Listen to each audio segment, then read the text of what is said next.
Schooling. All opinions or statements expressed on the program are solely those of Investors Schooling or their guests and do not reflect the opinions of WPHT or Odyssey. WPHT, WPHT-HD, WOGL HD3 Philadelphia. From the Piazza Auto Group Studios, experience the Power of One with 8 brands and 25 locations. Always live on the free Odyssey app. The Larry Steinhouse Show. All right. Good afternoon, everyone, and welcome back to the Larry Steinhouse Show. I am your host, Larry Steinhouse, and joining me today is the brilliant Dr. Debbie Anderson, bringing her insight, expertise, and that calm, no-nonsense perspective we all rely on. Omri is not here today, but we'll make sure the show is just as lively and packed with just as much value. All right, today we're diving into stock options, real estate, wealth building techniques, including some of my recent market wins that you won't want to miss. We'll also cover the latest news, economic trends, political updates, showing you how it all impacts your financial future.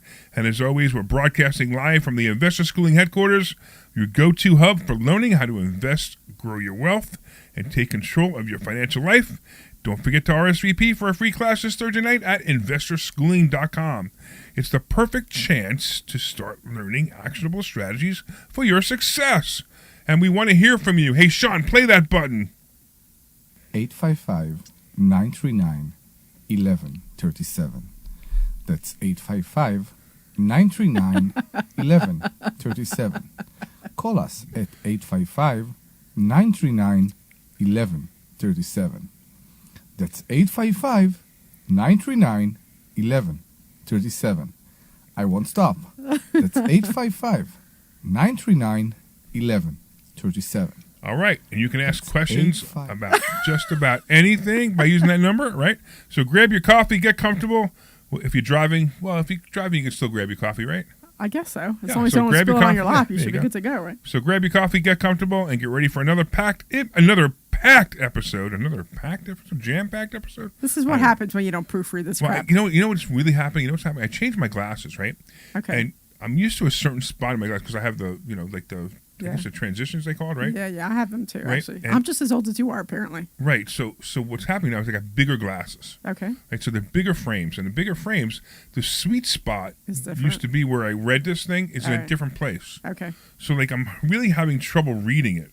You know, I have to move my head up and down in order to read it. You know, I noticed that, so I have it so I can read close, but I read so much better when I just take off my glasses, so I need to stop doing that. I take off my glasses to read, even though they're in my glasses, but I still read better without them. Well, I can't read the screen without them. But it's just I got to find the sweet spot because if I move up here, it's like everything is blurry and I can't see commas and I can't see certain things. But I have an idea where it's going, and then I have trouble reading it. So that's basically what it is. That's why I'm having so much trouble. So anyway, grab your coffee. Get You're just looking comfortable. at me up and down, the whole Right, I got to go There up you and go. down, up and Up down. and down, Right, up I got to and move down. my head up and down, up and down. Wait. Are we still talking about? Omri would have been so happy to hear that part of the conversation. He would have been excited. He would have been excited to hear that my head was going up and down. Oh my goodness. He would have said, "What? What do you mean? What's going on?" That's funny. Oh no, Omri missed a good lead in there. There you go. What? So this is a financial No, show. I'm talking about reading with my transitions. Takes all the fun out of it.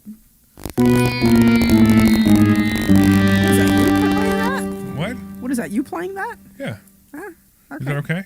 You play Is whatever it okay? you like. Is it okay if I play with my sound effects? You can play with whatever you I want. got my head going up and down. I'm playing with my sound effects. Man, this is once again we're off in a different tangent, right? So what's going on, Dr. Deb? What do you got going on this week that was really cool? So I actually went this morning to try to rent. I have a place in Philly that I am trying to rent out. So I had a showing on Tuesday, and I had a bunch of people confirming to come, and then on my way over there, all of them canceled. So it was because I confirmed. Really? Yeah. So because I called. I hate when that happens. Yeah, it was just annoying. So I drove an hour out of my way to literally turn around and come home, which was really frustrating. And then I did it again for today. So I usually confirm the night before that morning, and then 2 people canceled and 1 showed up. So then I was talking to this one person. I'm like, so how come you're moving?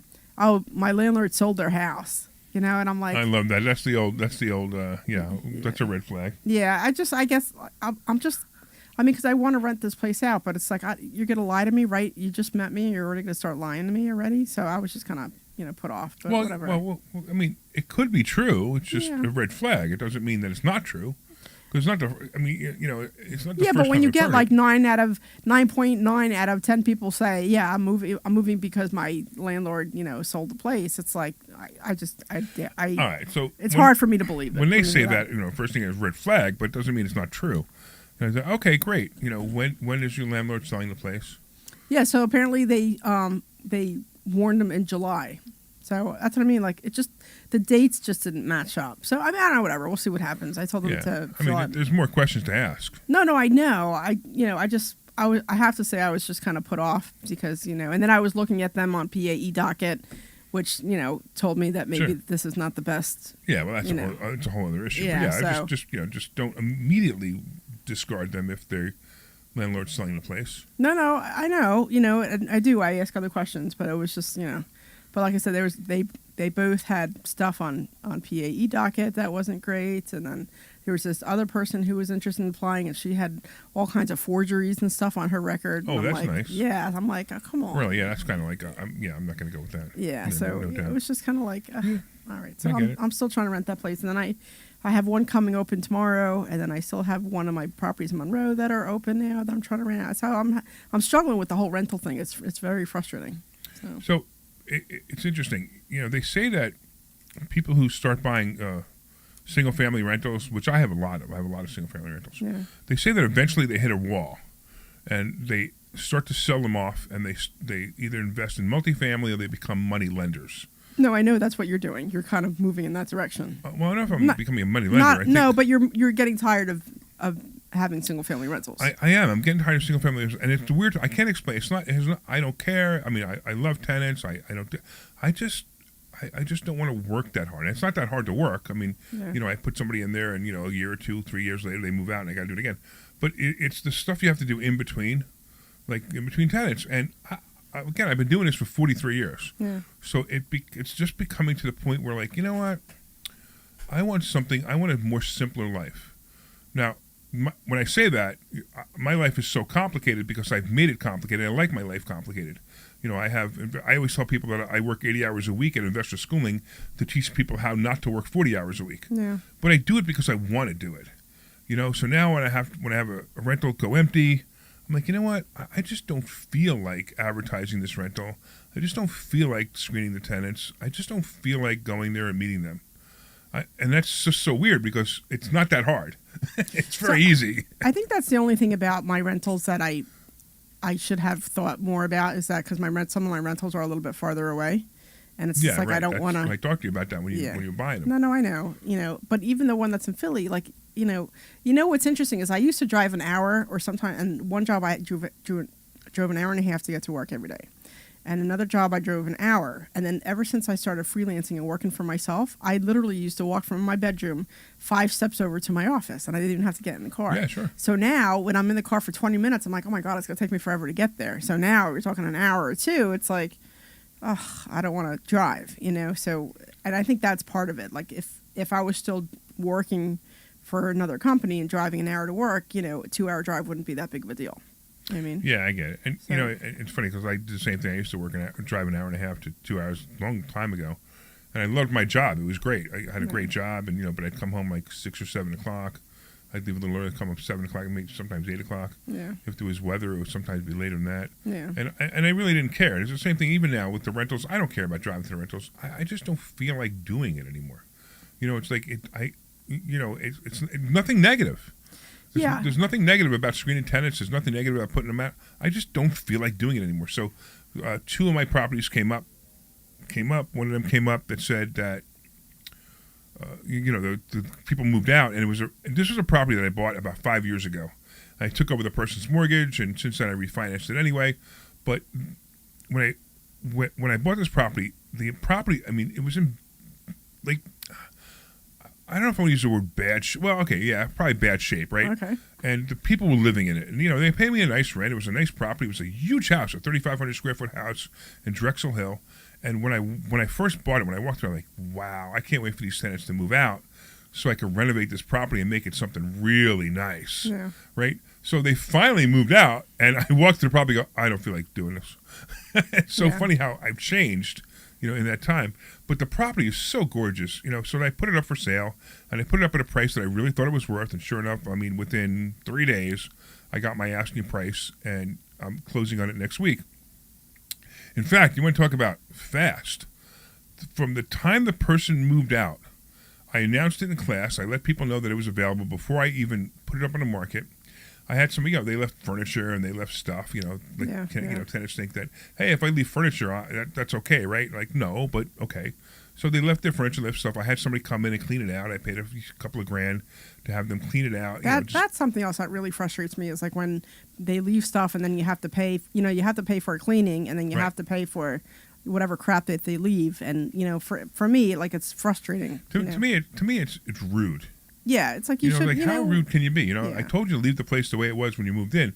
When you moved in, your table wasn't there. Why are you leaving it? Yeah. But okay, whatever. So I took all that stuff out. Had that done.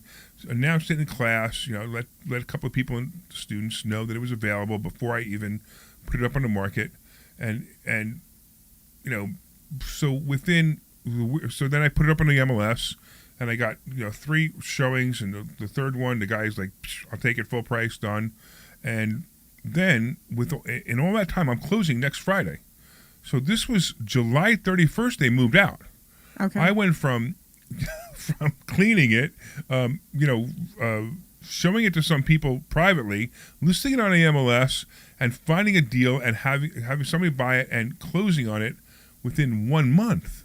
So I think, because you were saying too, because I know that you're looking to buy like another home to live in. Yeah. And it seems like you were saying how the houses that you are interested in, they're selling faster than you're able to put an offer on. So maybe that's the issue, is that people are buying and not renting. Is that like, because you notice how like sometimes when the housing market's like kind of really going quickly, then people really aren't renting right now. Yeah, they're renting because they have to, because they can't find a house.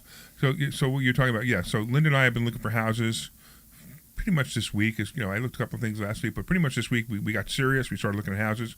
And it's funny because I'm looking at $1.5 million houses, $2 million houses, and they're garbage. Yeah, but tell me again why, because granted I've never been inside your house. I went to your house and it was outside of it. And it was a nice little house, So here's the thing. My house is fine. Right, it's a nice house. I honestly, I don't care. I could live there forever if I really wanted to. Yeah. But there are certain things that I want to do now. I want to, and the size of the house that we have right now is the perfect size, and maybe a little bit bigger, not much. But the house we're looking at now, they're like 5,000, 6,000 square feet, and it's just the two of us and a dog. That's what I'm saying. I'm like, there's two of you. You're looking at 5-bedroom houses, and you're only going to use one, maybe 2 for an office. But it's funny. We're not looking at the 5-bedroom house. We're looking at the land. We're looking at where to get a pool. If it has a hot tub, that's a plus, right? So that's what we want, and we want something that has big windows on the in the living room, where you look out and you see trees, that's what we're looking for. Okay. Unfortunately, that comes with a 5-bedroom house. Okay. You know what I mean? So we're paying for a view we want to have. We're paying for a lifestyle we want to live, but the house itself they're all going to just be too big, and we already know that. Okay. So it'd be nice if we have some like relatives coming in, they'll have a nice bedroom, they'll have their own bathroom, we don't have to bother with them at all. So that's nice too. But still, you're right. It's going to be too big of a house. We have to furnish rooms that we're never going to see. You know what I mean? I remember when the girls were younger. We went over to one of their friends' houses, and we thought that they just moved into the area. So they had, I don't even remember where it was. It was a 3-car garage, and the house was huge. It was huge. And out of all the rooms that they had, it was clearly at least 5,000 or 6,000 square feet. This place was massive. It had at least an acre of land around it. Right. And I think they only furnished like 3 or 4 rooms at most, and the rest of them were empty. Yeah. We're like, did you guys just move in? No, we've been here a couple years. And I'm like, oh, okay. You know what I mean? So it's just as weird because then you're walking into empty rooms. I don't know. It was just, I just remember that it was neat. I was jealous because I had a 3-car garage and I only had a 2-car garage. I need a 2-car garage. If I could find an 8-car garage, with a house attached to it, I'd buy that. You know, if I can find an 8-car garage or 12-car garage or something, you know, with a huge garage space that I could put my cars in, that would be great too. But you know, you got to. I don't know what to do. Yeah. So we're kind of stuck between here. We're stuck between there. We got to buy this bigger house, and then every time we look at a house, you know, I'm telling you, between the $1.5 and $2 million price range, you look. Don't get me wrong, they're nice houses, but they're just junk. Like the layouts are junk. You know, it's funny because the ones that sell in 5 minutes, those I haven't had a chance to look at them yet. But the ones that are on the market for 90 days or 120 days or, you know, six months, those are just garbage, and they just look like garbage. And obviously, these people need to lower their prices dramatically. But so now we just upped our price. Now we're looking at $2 to $2.5 million. Are you really? Yeah, because I don't know what else to do. I want to find something that fits the bill. Okay. You know, it'll be a nice change. You can always build it. You know, I thought about that too. It's build a 10-car. Well, yeah, but you could always build like a 10-car garage if you find the house. You could build a garage. Yeah, but I also thought about building a house. Yeah. Where, you know, maybe we buy a piece of land and build a house, but you know, it's like it's work. Yeah, I mean, and it's not move-in ready. I mean, it's going to take you a year to build. I don't care. I can stay in my house for another year while I build a house. That might be fun, actually. But now I have to find a place that I want to get an acre or so of land, or 2 acres of land, or whatever, in Bucks County, which is not easy to do. Yeah. You know, maybe it's easier than I think. I don't know. I mean, there's a house that we saw that actually Omri and I saw when he was looking for a house, that if I knocked the house down, you know, the land is nice. I think I was there with you for that one. I think if I knocked the house down, it would be nice. Yeah, so knock the house down, build a beautiful house there. Yeah. But I still got to pay like $700,000 for the house and the land, because the people that are selling it don't understand that their house is just garbage, and I'm not buying it for the house, I'm buying it for the land. Yeah. And I don't want to spend $700,000 on the land to build $1 million house on top of that. I'd rather spend $300,000 or $400,000 on the land, which is what it's worth. So I don't know. I'm kind of all over the place. You know, I don't have to make a decision today, but we're going to see 2 houses that we fell in love with on the internet. You know, like on the MLS. Mm-hmm. So we'll see what happens. Don't know, but you know, just to for you guys listening, like, hey, you know, like all of a sudden I'm looking at, you know, $1, $2 million, $3 million houses. Please understand that, you know, in 2018 I lost everything. Right? I went bankrupt. So if you ever read my book, you know that I went bankrupt. And here's the thing about that. And here's the thing about how life changes if you intend to change it. Like, I mean, I've been saying for years that I'm going to be moving up and moving into certain tax brackets. I mean, you know, my goal is to pay how much?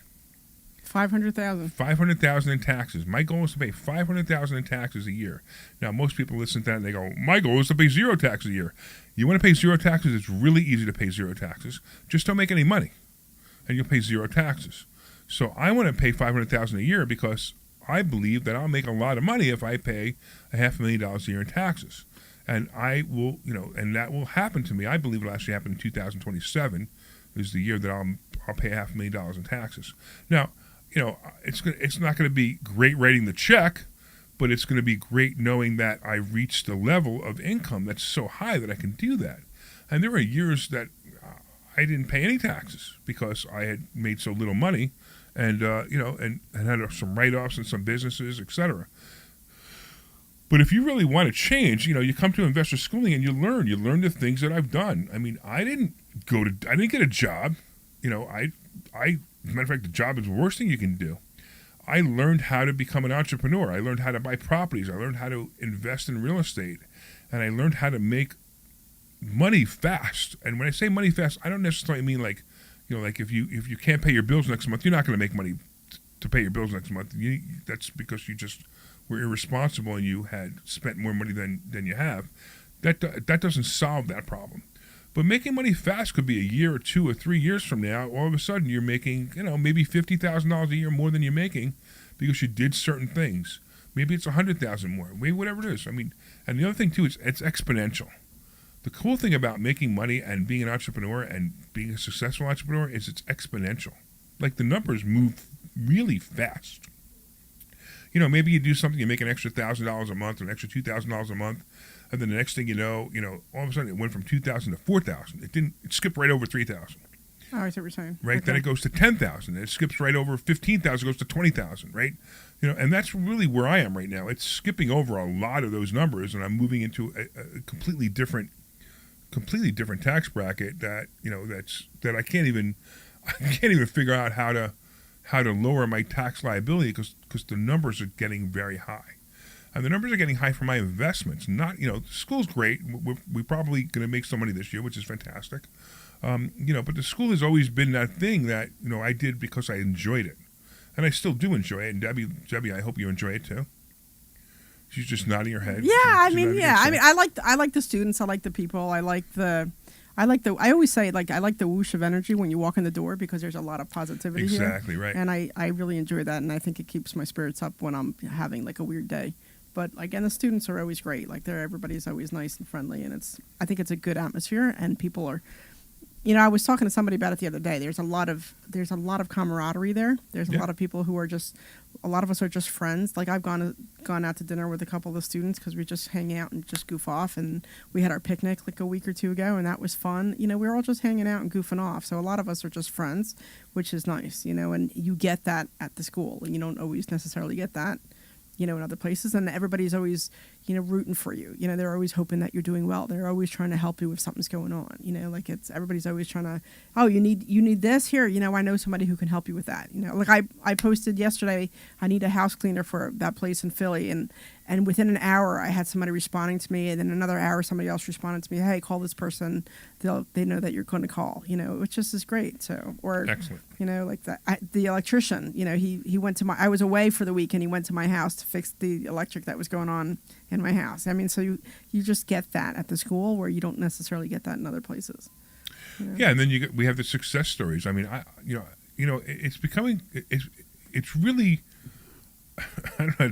I really get humbled when I have students come up to me and they say, "Hey, because of something you told me to do, or something I did, or something you suggested I do, or whatever, I made this much money. I did this happen, that happened," and it's so amazing. We got a couple of people who have a couple of people who are introverts, right? And you know who I'm talking about. They're complete introverts, and they never would have thought that they can make the kind of money they're making right now, and they're blown away by it. They're like, "Wow, this is real," And these are people who never. If they got 4% on their money a year at a bank, they were congratulating themselves. Yeah, now they laugh and they're like, 4%, ha ha! I can make 3, 4, 5% a month on my money because of the things that we're learning here. Yeah. Yeah. No, there's a group of women who are very, very shy and very much keep to themselves. So I introduced the three of them together, and now they're actually friends, which is fantastic. Yeah, which is kind of neat too. Yeah. Yeah, and so now they kind of talk together and get over, hey, I did this with this person, I did this with that person, I think you should try this. So it's nice because they're so quiet and they stick to themselves. They are able to. They just connected right away, which is really cool to see that friendship grow, and then they're helping each other to move forward either with covered calls or with this Sultan Fund or buying properties or lending. It's just as cool to see that kind of stuff. Yeah, and actually, the Sultan Fund is kicking butt. I don't know how to say that. Yeah, I think you can say that on the air. I think I can, but anyway. But the Sultan Fund, it's on fire. It's amazing how much money people are making with this. Now, you need to understand. Again, this is not a solicitation for the fund. If you're interested in the fund, the projected pay is 3 to 4% a month on your money. And we just sent checks out. Actually, they just went out on Friday. Okay. And some of the people, because they're automatic, they're the EFTs. ETFs, whatever, I don't know, whatever it is, but whatever that is, what is it when they go transfer right into the account?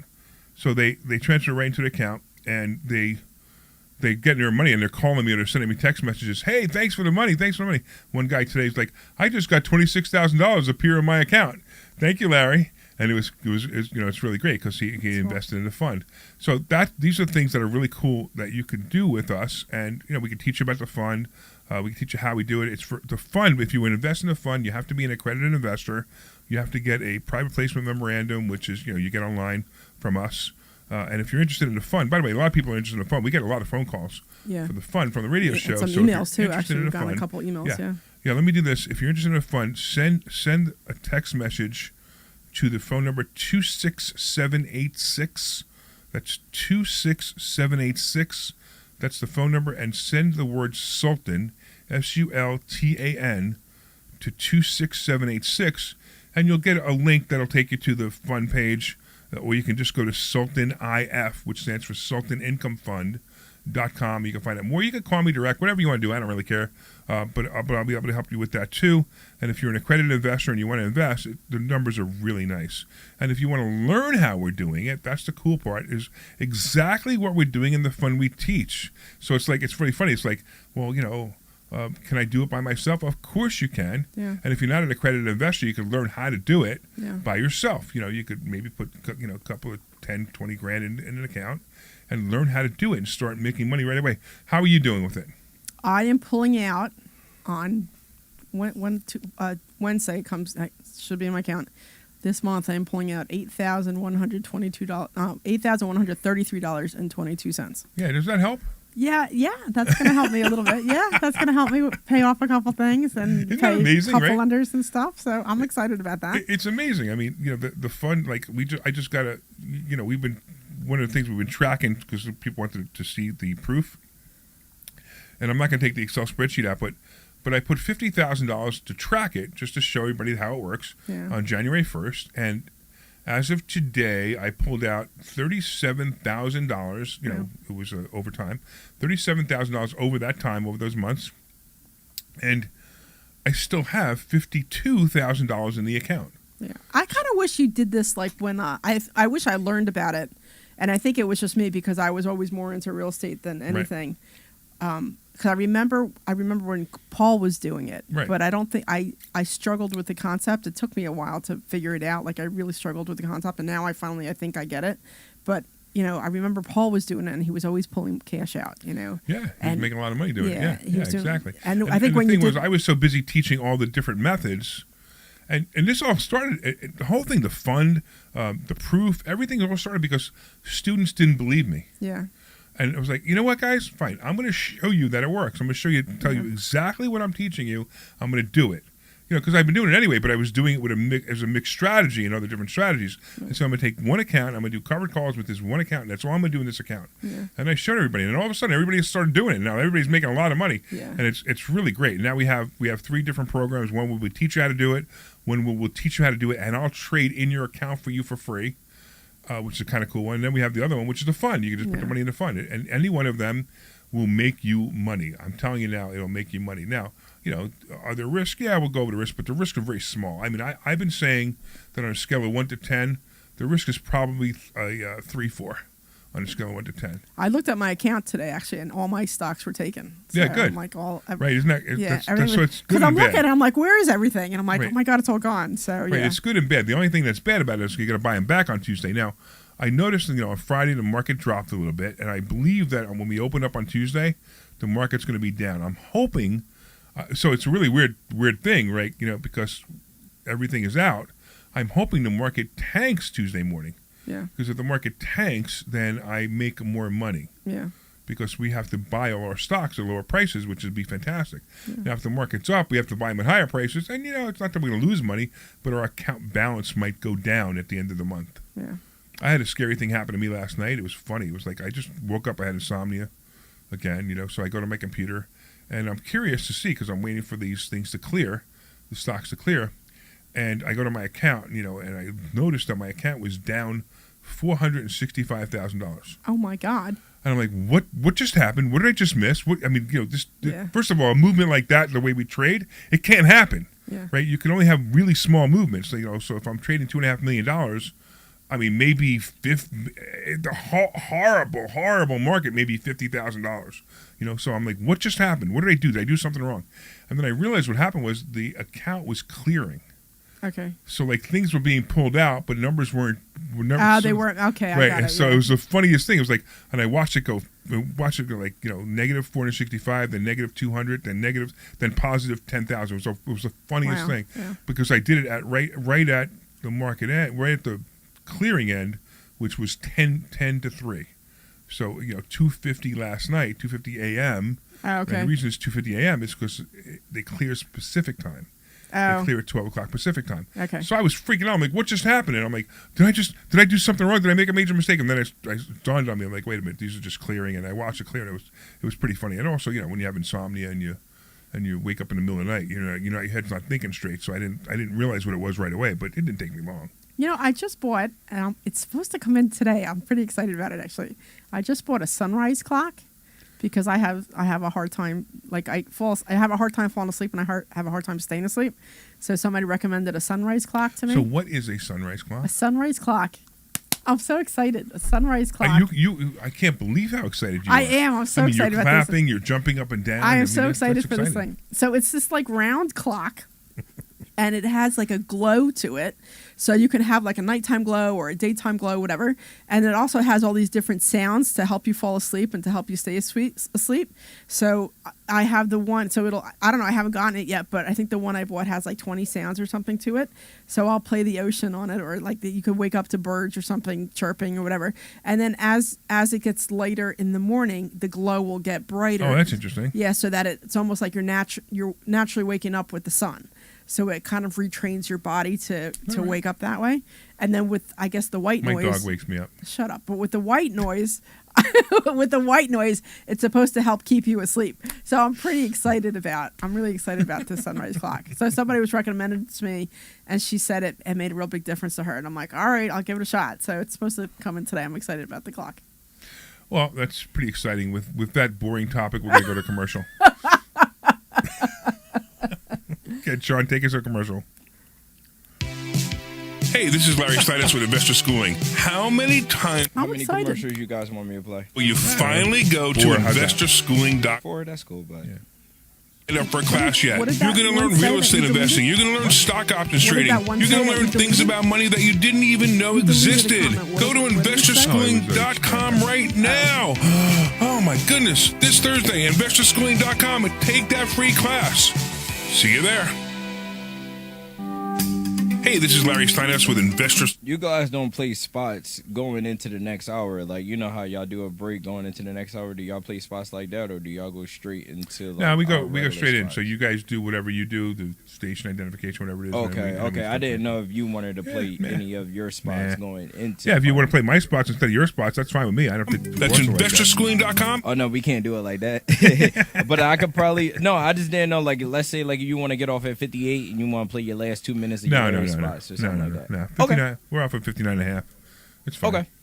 All right. Here from one of our great clients. Investor Schooling lives up to the promises. Larry's a great teacher, teaches about the whole new approach to thinking about money. I've taken to heart many of the things that he's taught me, and my financial life has improved. Come to Investor Schooling, and you could be just like Charlie and change your financial life. Go to investorschooling.com. We will see you Thursday. Hey, this is Larry Steinhouse with Investor Schooling. Did you know that we have a radio show right here on WPHT every Saturday at 1 o'clock? It's called The Larry Steinhouse Show. And you want to listen to this show because it's a live show and you can call in. In fact, here's the call-in number. 855-939-11. 10 seconds. And when you call in, you can ask us questions about real estate, the stock market, even politics. Make sure you tune in Saturday, 1 o'clock. This is Larry Steinhouse with Investor Schooling. This program is paid for by Investor Schooling. Oh, I'm digging this music. All right, everybody, welcome back. Welcome back to the Larry Steinhouse Show. I'm here with the amazing Dr. Deb, and we're just having some fun. I think everybody's different like things. down the shore and enjoying the holiday. Yeah, I think so. Nobody's online either. You know, it's funny. Like, I almost thought about doing a repeat today I because was Omri wasn't here. yeah. I always thought about it. I'm like, you know what? But let's do it. Let's do a live show because there might be people in the car driving, Yeah. and they might want to talk to us. How can they talk to us, Sean? Play the Omri phone number. Hold on. Give me a couple seconds. I'm going to get it set up again. Oh, come on. Oh man, even Glenn's not here today. You know. 939-1137. That's 855-939-1137. Call us at 855-939-1137. That's 855-939-1137. I won't stop. That's 855-939-1137. All right, I think he's done. So you know why we recorded Omri doing that phone number, right? For when he's not here. No, so we could fire him. What? So I could fire him and still use his name and still use his voice. Oh. I'm kidding, Dad. I know. I'm It kidding. wasn't funny. Like sometimes you come up with these jokes that just aren't even funny. Like a little bit. Look, and not every joke lands. Okay, that one You know? definitely didn't land. That's just the way it is. It just Yeah. it just doesn't work. It doesn't work. You You know? should talk about that interesting interview we had about the sales pen. I think Oh yeah, so I think I we're should, I right, think you so- should talk about that. I think it All was right. I think it was really well done. So investor schooling is expanding, and we need salespeople, and we need. I actually need a personal assistant. I need a personal assistant so bad that I'm pulling my hair out of my head. Yes, it's absolutely insane that I need a personal assistant so badly because it's driving me crazy. Like all this little stuff that needs to be done, Yeah. and things are falling through the cracks. So that and a salesperson, maybe 2 salespeople, and it was interesting because we had somebody come in for an interview yesterday. Yeah. And the guy, at first I'm like, all right, let's see what this guy has to bring. Yeah. And He seemed like a very nice guy. Like yeah, you know, yeah, just- yeah. He seemed Immediately like a very he was nice guy. right. Yeah, very nice Immediately guy. a nice guy. Definitely a talker, which is okay because that's what salespeople do. And as I started to explore his resume and start to explore his past jobs, the guy has a skill. Yeah. And he has a skill. He knows how to hold a conversation. He knows how to definitely. I think he could be a really good salesperson. Like because he cares about people. Because that's really important for us. That we have to make sure that we care about people. Because if not, I don't want to do this. I mean, I only do it because I care about people. I don't do it to make sales. I don't do it to make money. If I did it to make money, we would have closed this place a long time ago. Because that's it didn't make money for a long Didn't time. make money for a long time. Yeah. Right. So anyway, so we have so there's a book, and it's funny because Jordan Belfort wrote this book, and the book is called The Way of the Wolf. It's a sales book. So matter of fact, if anybody's out there who's a salesperson, read this book. It's called The Way of the Wolf. Now, when I read this book, somebody suggested I read this book, and I read this book for the first time, and I realized that I've been selling the way Jordan Belfort sells for 30 years before I read this book, maybe more, maybe 40 years before I read this book. Now, if you don't know who Jordan Belfort is a thief and a liar and pretty much an idiot because he was such a good salesperson that he was selling stocks and annuities and whatever he was doing, and he decided to do something different. And I don't exactly know what happened, but he decided that he wasn't making enough money. Now, the guy was making an incredible amount of money, but he wasn't making enough money, so he decided he wanted to fraud people. Yeah. And he got off on frauding them. Now, that's where he goes bad. Now, he's come back. He's been in jail for a while. He came back, and he's like, look, I don't do this anymore. I realize my ways. And fine, whatever, that's fine. But the only reason I bring it up because people who know Jordan Belfort they know that, why would I tell them to read the book by Jordan Belfort? But when I read this book, there's something in there. It's kind of like an old, old cliche of sales, which is sell me this pen. Right? So the first thing people do is, they start to sell the pen. They're like, oh, the pen is, it's got a clip on it so you can put it in your pocket and blah, blah, blah. And you push a button and the pen and the ink and the pointer comes out, blah, blah. They try to sell all the features of the pen. And the true thing, and I've been teaching this for years as a sales trainer many, many years ago, I've been teaching, hey, you got to make sure that the person needs what you are selling, or if not, don't even bother selling it to them. And that's talked about in the book. So we asked this salesperson yesterday, we said, hey, sell me the pen. And the funny part was he didn't go into the pen, which is what I expect him to do.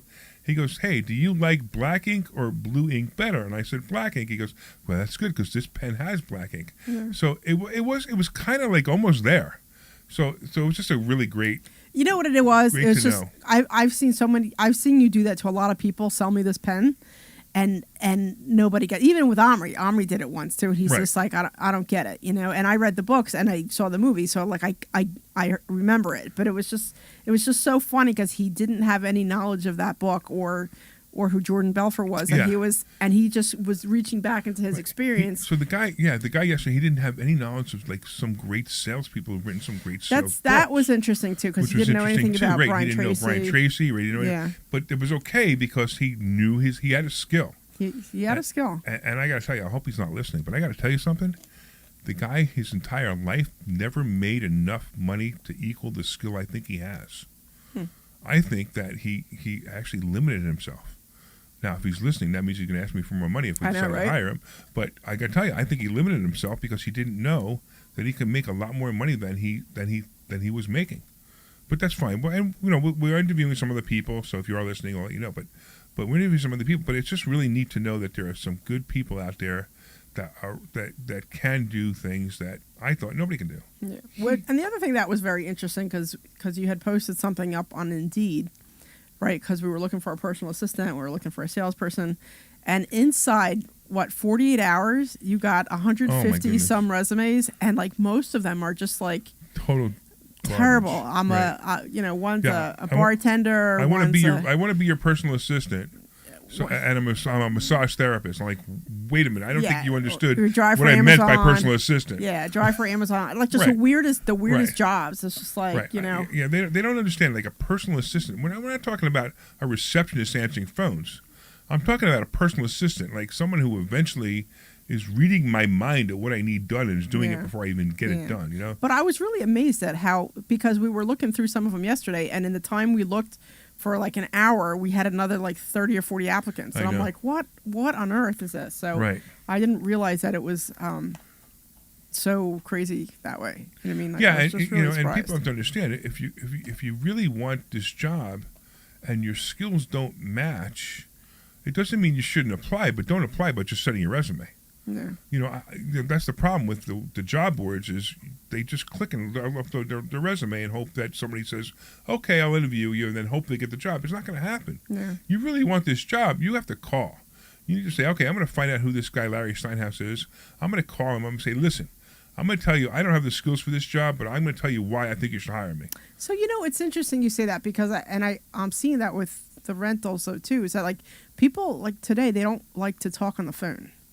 No, nobody wants to talk on the phone. Nobody wants to talk on the phone. It's the strangest thing. Yeah, so, so you're saying, you should call and see what's going on, but I'm telling you that people, like, this generation doesn't like to call and talk on the phone. I don't get it. They'd rather text, and, because I'm always like, oh, you want to see this place? Yeah, yeah, it's available, give me a call. And I did that 25 times per property, and nobody called. And they're not calling anymore. Yeah, and it just was weird. It's so strange. Yeah, so now you got to answer at least 4 or 5 questions online before they get them to call us. That's what I'm finding. Well, I used to say, I used to just respond, call me. Yeah. And now all right, I'll answer a couple of questions because most of the questions will eliminate the self-eliminating questions anyway. Yeah. I mean, my favorite question is, what's required to move in? Yeah. I used to joke and I said the ability to pay the rent. Right? Like, that's what's required. But then like, no. What do you like? Do I need, how many months security do I need? Whatever, And I'm like, it's like, it's a conversation I'd rather have on the phone, but if fine, then I'll explain what it is. And I was like, okay, I can't afford that, and they move on. So that's fine. So that might eliminate some time for both of us. I got one yesterday, which I thought was interesting. She's like, what are the limitations to moving in? And I'm like, and I wrote back, I said, I don't understand your question. And I said, previous evictions is, I'm not interested, and she's like, oh, well, I had a previous eviction and my lawyer told me I should get a private landlord. And I'm thinking, yeah, this isn't going to work out for me at all. Yeah, you should get a private landlord. You should get somebody who's dumb, young, and never did this before. I know, but why would you say, it was just a weird conversation. Right. It was on text because I was trying to get her to call me, but it was just a weird conversation. Because now, I went to this 200, 300 unit apartment building, and they had a management company, and they evicted me. But maybe a private landlord won't evict me as fast as they will. It was interesting because I told you I was showing that place this morning, and I asked for their name, and I was looking them up on PAE dockets, and they're like, what are you doing? I'm like, oh, I'm just looking to see if there's you've had any problems or anything in the past. And they're like, oh, well, I did have an eviction the one time, and I'm like, oh, okay, and then I saw all their, I told you the one lady had all kinds of forgeries and stuff, and then somebody else had it was a lot of car things, like her car wasn't inspected, or just like stuff like that. That's not somebody you want to rent to. Yeah, so it was just like, and these people don't understand. They're like, how come nobody wants to rent to me? Well, because you have a history of not paying rent, you have a history of criminal behavior, and you have a history of not being responsible. And I just don't want to take that on. Maybe you'll find somebody who doesn't care or doesn't know how to do it, but it's not for me. I want people who are responsible. I want people who will pay their rent. Is there a time limit? Like, so and the reason I ask is I remember like some of the ones that I was looking at today. Like I don't think she was a good candidate, but like I know in the past I've seen them where they were 5+ years old. You know what I mean? Like 5 years old or 7 years old, or some of these eviction. Not the eviction, but like some of these criminal cases or something. Look, I talk to people. You know, Yeah. I mean, look if they got evicted last week, I'm not taking them. No, I get that. I right? get if that. they got evicted 5 or 6 years ago and they're showing a history of paying their rent on time since then, yeah, I'll certainly have the conversation, and we'll see. You know, I don't eliminate people. Look, sometimes bad things happen to good people, and you need to have that conversation. That's all, and you have to make a decision. You know, if somebody has a 580 credit score, I'm going to ask them for additional security. But if their story is sound, I'm okay with it. And sometimes the story is, a lot of times, you ever get you ask the question, hey, when do you want to move in? Can I move in tomorrow? Yeah. And that's a red flag. Yeah. But there are certain times it's not a red flag. And you know what that is? When there's a woman who wants to leave her husband, and she can't take it anymore, and maybe there's abuse, some kind of abuse, or I just doesn't want to be in that situation anymore, and I really need to move out quick, and then all right, that to me makes sense. And a lot of times, people in that situation, their credit score has now been damaged because they've been fighting with their spouse for a while, and now it becomes a problem. Nobody pays the rent, nobody pays the mortgage. I'm going to ruin your life because you're ruining my life while I ruin my life at the same time. So things happen, and you talk to them for a while, and if it's normal or it makes sense, I don't have a problem writing to them. I did have one. It was a couple years ago, and the guy he was living in a hotel because he separated from his wife, and it sounded like he was the one who was getting abused. Yeah, it happens. And it was pretty interesting. And I'm like, fill out the application and whatever, we'll go from there. And it was a Zillow application. It wasn't the in-person. Like, we were just chatting first. Yeah, sure. And he sent me his tax returns. He sent me proof of payments. He sent me bank statements. And he was a diabetic, so he was always eating crappy food because he couldn't cook. And so it was just interesting because I'm thinking I have never met anyone who was trying so hard to get out of a hotel because nobody would take him because he was living in a hotel, and he had it's tough. You know what I mean? Like he had I saw all that stuff on his record, but you could see that it was false accusations. Yeah, right, exactly. So I ended up taking him, and he was a great tenant. I had him for 2 years, and he was great. Yeah, so. and that's what happened. Remember when we had a while back? It was about 2 years ago, I think. We had my property manager up in Lehigh Valley. Yeah. And we had the audience vote on whether we should take this tenant or not. Oh yeah, whatever happened to her? They've been paying on time. Okay. I think they were late a couple of times, but it was not, nothing serious. Yeah. But it was a great, same thing. There was a story behind it. They had an eviction, just another thing, and my property manager was convincing me that he spoke to them, and he believed that they were good people. So we actually asked the listening audience, whether I should take them as a tenant or not. And the listening audience, most people said yes. And I said, all right, Jason. Tell the tenant exactly what we did. Yeah. We asked the listening audience to see if we should take the tenant, and they better not screw it up. Yeah. And sure enough, they have not. So it's actually turned out to be pretty good. So I remember you were saying to never lease back a property. When you buy a property, never lease it back to the owner, to that person. That you. Oh boy. So I know that you're coming up to that. So what's going to happen with that? I don't know. So this is a woman who, I bought the property to save her from having to move out. Okay. And there's a bunch of pieces to this. You know who it is. I know who it is. Which is why it's difficult for me to even have this conversation. But I'm wondering what you're going to do. I don't know what I'm going to do. Okay. What are you leaning toward, or what are the options, or what are you leaning towards doing? Okay. I think one of my options is to see if she could pay anything. Oh, she can't pay anything at all? If she could pay, she had, for 2 years. The thing was, I bought the house, and she was supposed to be, getting another job, blah blah blah blah blah blah. I bought the house at a lower price. Okay. So that I could use the difference that I bought the house for her to rent it or to pay rent in advance, sort of. You know what I mean? All right, got it. So she had 2 years of rent free, and then at the end of the second year, she's supposed to make payments, and I don't know what's going to happen. I'm not sure if she could afford the payment. Okay. And it's troubling me because I don't know what to do. I mean, the woman's a really nice woman, a little older, and she, she's had. I don't want to get into it because I don't know who's listening. You know what I mean? Yeah. But I have to figure out how I'm going to solve this problem, because it's troubling me that I did exactly what I said I would never do. Yeah. And now I'm not in a position where I'm more in a position where my heart hurts. Because she's just a wonderful person. Yeah. And my heart hurts to know that I might have to do something, and I just don't want to. Yeah. So I have to figure out how it's going to play out. Yeah. So, but we still got some time. We still got at least 5 months before she has to pay rent. Okay. So lots of things can change, but it's just, again, and this is why you don't do it, because you can't, and in this case, it's my heart that hurts. Are you gonna remind her like that the time frame is coming up? We've had a conversation about it. You've had it, okay. Yeah. But again, it's like I don't know. That's why don't want to talk about it. Okay. Because it's Yeah. she might even be listening. You know what I mean? So I just don't want to get into it right now. Okay. 'Cause it's a tough one. Yeah. But in this case, my heart hurts.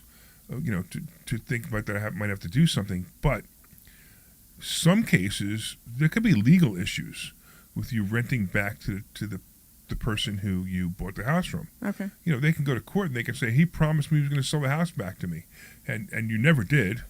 But they say that so that now they come up with some legal issue. He's evicting me because I'm not paying the rent. This is my home. I've been here for 30 years. You know what I mean? And it can become a problem. So that's why I really highly recommend you don't do it. Yeah. And in this case, it was a situation where the woman who I felt sorry for, I felt bad for her, and I wanted to see if I could help her. And technically I did, because even if I decided to have to evict her, she at least got to stay in the house another 2 years for free, Yeah. But I don't know what I'm going to do. I can't believe you brought that up. Now you make me feel bad. That wasn't my goal, But I know that there's a student who's Glenn doing writes. Glenn's listening. He writes what heart. Yeah. Yeah, because he's one of our students. He knows. Yeah. He knows I have a really good heart, but I'm also firm. Yeah. But because there's a student who did the same thing. Remember, he was buying a house from somebody and he's renting it back to them. Which is a mistake. But Yeah. the way he's doing it locks up their money, which I really liked. Mm-hmm. So he's doing it a different way, because we had this whole conversation. All the money they're supposed to get at closing, they're not getting until they move out. Mm-hmm. But they have a set date that they're going to move out, so it's a little bit different. Okay. It's not where this woman wants to live there until she dies, and I don't know if that can happen, and I don't know what to do. Yeah. So I'm in a tough spot, but we'll see what happens. Maybe I'll lower the rent, whatever. I have some expenses on the house. If I can get her to cover them, that probably would be enough for me. But it's not it's not zero. Even in the last 2 years, I've been paying the water bill and not the water bill, the taxes and the insurance. Yeah. Well, whatever. It is what it is. All right. So we got about 5 more minutes of this show, and then we're going to go into the second show after that. How do you want to end this show? How do we want to end the show? I don't know. Do you want to talk about some of the events we got coming up? Some of the events we have coming up. Yeah, you know what? That's actually a great idea. So one of the things we have coming up, we have the Money Hacks event. And this is a great event. This is an event we do about 3 times a year. It's a full-day event in our office. And we bring in some amazing speakers. By the way, I locked down 2 speakers today. Oh, okay. And one of them is phenomenal. I locked down Walter. Oh, did you? Walter Amarillo, yeah. Is he coming in person? He's going to come in person, yeah. Oh, okay, yeah. great. So I locked him down. Great speaker. We got incredible speakers coming in. I mean, if you really want to see how millionaires become millionaires, or how millionaires become multimillionaires, like these guys, this is an event you want to go to. And they're going to come up. They're going to talk to you. They're going to tell you things that they've done, how they've done it, and we're even going to buy you lunch. Here's the deal: go to 4mmw.com. The number 4mmw.com, and the tickets are $147 each. And if you want to, you can use the coupon code FIDDY, FIDDY, for half price. So FIDDY, that's because my web designer thinks he's cute by saying 50% off, Yeah. 50% off. So FIDDY, and you get a ticket for half price. So I suggest you get a ticket right now. You know what else? Also, if you want a digital copy of my book, Money Hacks, you can send a text message to 26786. That's 26786. Send the word HACKS, HACKS, and you can have a digital copy of my book. And then also the fund, if you're interested in the fund, I'm telling you, the fund is great. We're paying 3 to 4% a month on people's money as income. So do the math. If you have $100,000 and you put it in the fund, it's between $3,000 and $4,000 a month that you are expected to get. You know, of course, there's some risk. We'll explain that to you, but it's not very risky. I know, in my opinion, it's not very risky at all. But it's an incredible fund, so you could actually make some nice money on that. It's an income fund, but of course that's for accredited investors only, and you have to it's by PPM or personal placement memorandum only, so you have to read it, decide you want to do it, understand the risks, and if you have any questions, that's okay, but you have to be an accredited investor. What's an accredited investor, Deb? You have to make what was it between you and your husband at least $300,000. So it's $200,000 if you're single. $300,000 if you're married, or you have $1 million net worth. $1 million net worth, not including your house. And or if you're SEC certified, if you're registered with the SEC as a registered rep, which is the funniest thing. It's funny. Like these people could have no money at all, but they're allowed to invest, which is bizarre. But okay. I don't know why they become an accredited investor. You know, it was funny because my brother, he plays the stock market, and he has for as long as I can remember. And when we were down south together, you know, we started talking about covered calls, and I know that he plays, like I said, on the stock market, and we were chatting. And the other day, him and I were going back and forth on text. He's like, "Well, how do you pick your stocks?" And I'm like, "Well, I only look at 6." I said, I only look at 6, and I maybe only play 4 or 5, maybe 6 max, because otherwise I'm just all over the place and it's too very. He's like, well, I'm always looking at this one and this one and this one. And he's like, it is kind of hard to look at all these different stocks. And I'm like, he needs to go to investor schooling. I know, but he's not gonna. He needs to, because it would change the way he's doing it. You know what? I hear you. Yeah. And he's just, You should tell him to make an appointment with me and talk to me. Yeah. All right, everybody. I want to thank all the listeners. You guys are awesome as always. Thank you for listening. We hoping you're enjoying a great Labor Day weekend. I want to thank Dr. Deb for coming in today, even though Omri decided that he was going to take a vacation with his family, and he didn't come in. I guess he deserves it, right? He just moved, too. We'll have to talk about that next week when he comes in. Yeah. And I want to thank, I want to thank Sean, of course, for being our producer today, for substituting for Glenn, because Glenn's also doing something today. All right, everybody, thank you so much. You go to investorschooling.com. That's investorschooling.com, and you can take a free class there. We will see you on Thursday. This program is paid for by Investors Schooling. All opinions or statements expressed on the program are solely those of Investors Schooling or their guests and do not reflect the opinions of WPHT or Odyssey. WPHT, WPHT HD, WOGL HD3 Philadelphia. From the Piazza Auto Group Studios, experience the power of one with 8 brands and 25 locations. Always live on the free Odyssey app. Stop buying gold online. Edelman's Coins is the Philadelphia area's largest buyer and seller of gold and silver bullion. Family owned for 99 years, Edelman's Coins has continued to provide ultra-competitive pricing paired with unparalleled customer service. With transparent buy-sell spreads, you know you will always get a fair deal. When buying or selling bullion or coins, think Edelman's Coins. Call 215-572-6480 or visit edelmanscoins.com.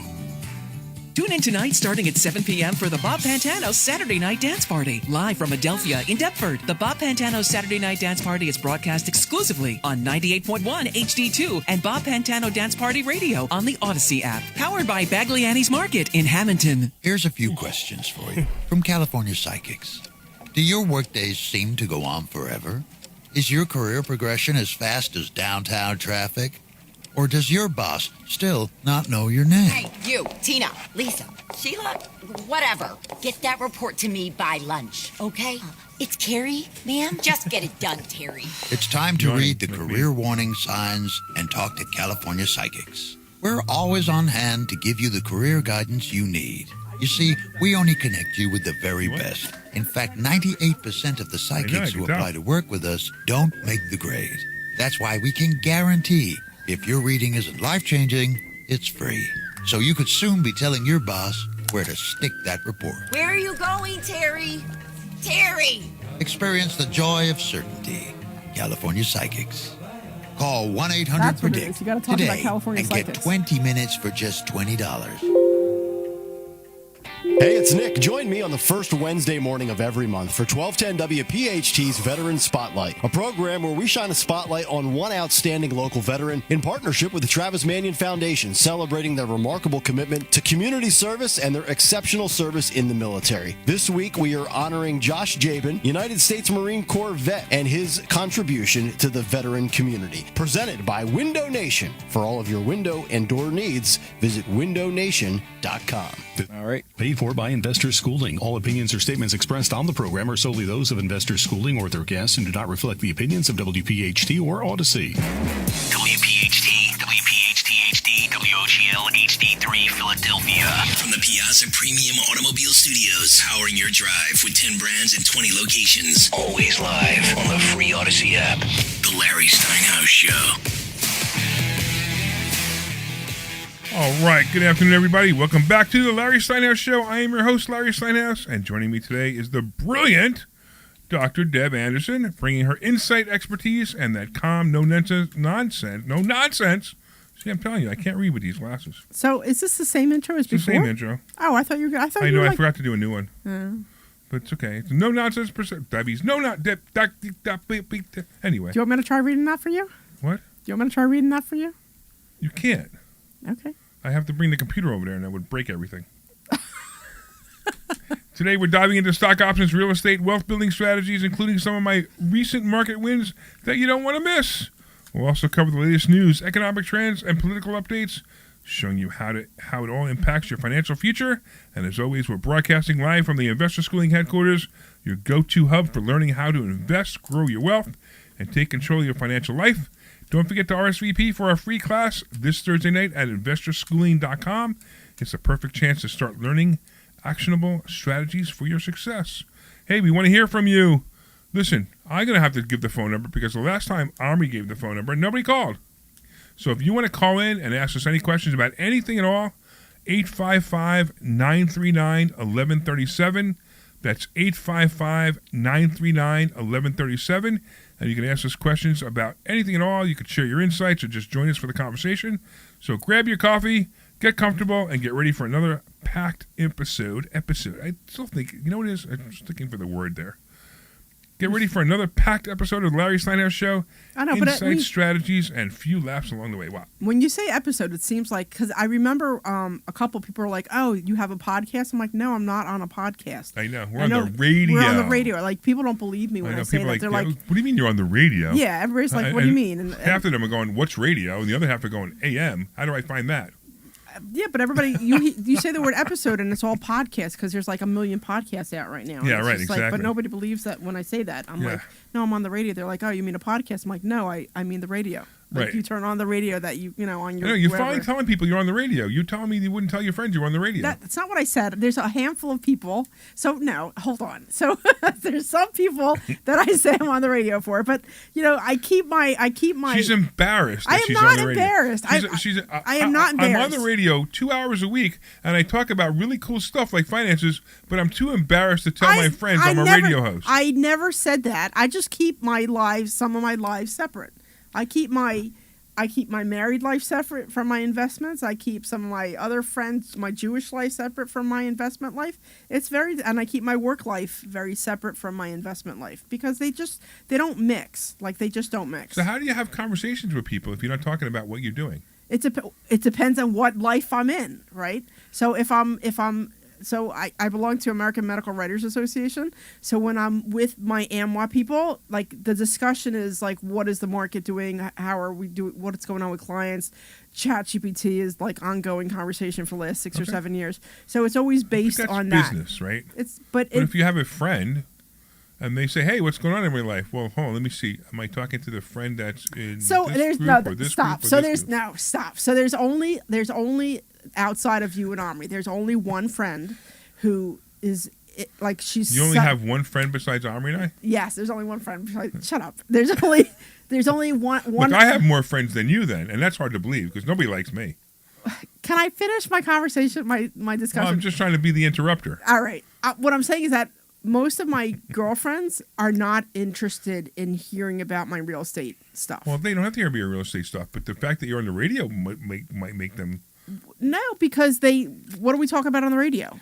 So hey, finances and real estate. I'm on the radio. Really, what are you talking about? I talk about finances. Wow, that's pretty awesome. How often can I listen to you? No, it's just that's not where the conversation goes. You're like, okay, yeah, whatever. All right, have fun with that. You know, I'm just saying that right. It's just not something that they're really interested in. And when I make suggestions, that's like me going home, and I got into a car accident on the way home, and I go home, and my wife says, "How was your day?" And I go, "Oh, it's fine." Because she wasn't in the car with me when I got into the car accident, so why should I tell her about it? No, I'm just saying, like, if I make, like, suggestions to them, they're just like, yeah, but my financial advisor says this, and I'm like, okay. You know what I mean? Like, it's not suggestions. I'm saying you're on the radio. No, but I'm saying... It's pretty exciting. Larry, I'm telling you that they don't care. Okay. It's just... Okay. It's just... You know what? They look at me and they are like, oh, she's doing something else right now. You know? Like, one of my friends, she always says to me, she's like, you're building an empire. Every time I talk to you, you're building an empire. You are building an empire. You know, so, and I bought, 2 properties this year, like in the last, 2 months or something, 3 months. So it's like, she's like, oh my God, you're building your empire. You know what I mean? But the rest, they don't care about some of this stuff. Like, they just, like I was telling you that I was talking to my brother back and forth, and I was making some suggestions, and because he does covered calls also. He's like, what are you looking for? I said, I'm looking for, because he sent me some stock, and I looked at it, and I said, the volume is really low. I said, it was I don't know, it was like 600,000. I said, this is kind of low. I would just be aware of this, you know? And he's like, well, what do you mean? I said, well, because it's very manipulated, you know? And he's like, yeah, but it has a good dividend. I'm like, yeah, but so what? You know what I mean? So, you know, so that was that. And then there was something else. I said, well, this stock is going between, I think it was like I forget which stock it was, but it was like a 25 or a 50 point difference. And I'm like, this isn't a very good covered call stock. Why would you use this one? Yeah. And he's just like, well, you know, because it has that. I'm like, so what? You know, so. Because I read something in some article somewhere, and what's the second rule? The only rule that we have that's in all caps is don't listen to people. Don't listen to people. But you asked me, you said to me before, you know, I should have my brother talk to you. But you have to understand that I'm the youngest of 4, and he still thinks I'm 5. Right. Well, when your brother realizes you're making more money than him and doing better than him and more successful at him at the same exact thing that he thinks he's doing, maybe he should listen up. You know, so it's funny you say that, and I'll tell you why. My aunt lives in Elizabeth, and her and I have had discussions, multiple discussions. I really try to avoid talking to her because I really can't stand talking to her. But when I am kind of forced to have a discussion with her, she'll tell me about, because she rents a place. She lives in a condo, and she has another place that she owns, another condo. And I guess every tenant she gets destroys the place. And I said to her, I'm like, you know, here's some questions you should ask. These are some things you should be doing. And she's like, well, I already did all that. I already did that. I'm like, okay. You know what I mean? I'm like, have you tried, you know, and I make suggestions to her, but she just doesn't want to hear me. No. You know, so she doesn't want to hear me. She wants to make sure that she continues to do it wrong. Yeah. And then, you know, but that's what I mean. Like so my brother, her and the two of them were chatting, and she was complaining about how she wants to sell her condo, but she needs to find a place to live, but she can't afford a place, and she's not sure what she's going to do with her rental. And then my brother says to her, why don't you call Debbie? Because she seems to do a lot of this stuff. Yeah, right. You know, and she has a radio show, and she talks about it. So I don't even know if my brother knows I'm on the radio, to be honest. Your brother doesn't even know you have a radio show? No, I don't think I ever told him. Wait. My sister knows. Your brother doesn't know you're on the radio. I told you they think I'm 5. Like, you missed the point. So you are the oldest, right? Out of your Yes. brothers, right? Okay, so. But I don't think my brother's 5. I know, but they look at me and they still think I'm 5. Like, my dad, when he lived with me for the short time he was there, he treated me like I was 4.5. You know what I mean? Like, he treated me like I was 4.5. Why are you working at night? Like yeah. So I mean, yeah, they treat me. And when we went to South America, it was just like they still treated me like I was, you know, maybe they treated me like I was 12. I graduated and got a couple years older, you know, but they don't look at me as anybody of yeah, any, I got you. You know what I mean? Like, they just don't look at me that way. So why does it matter? Who cares?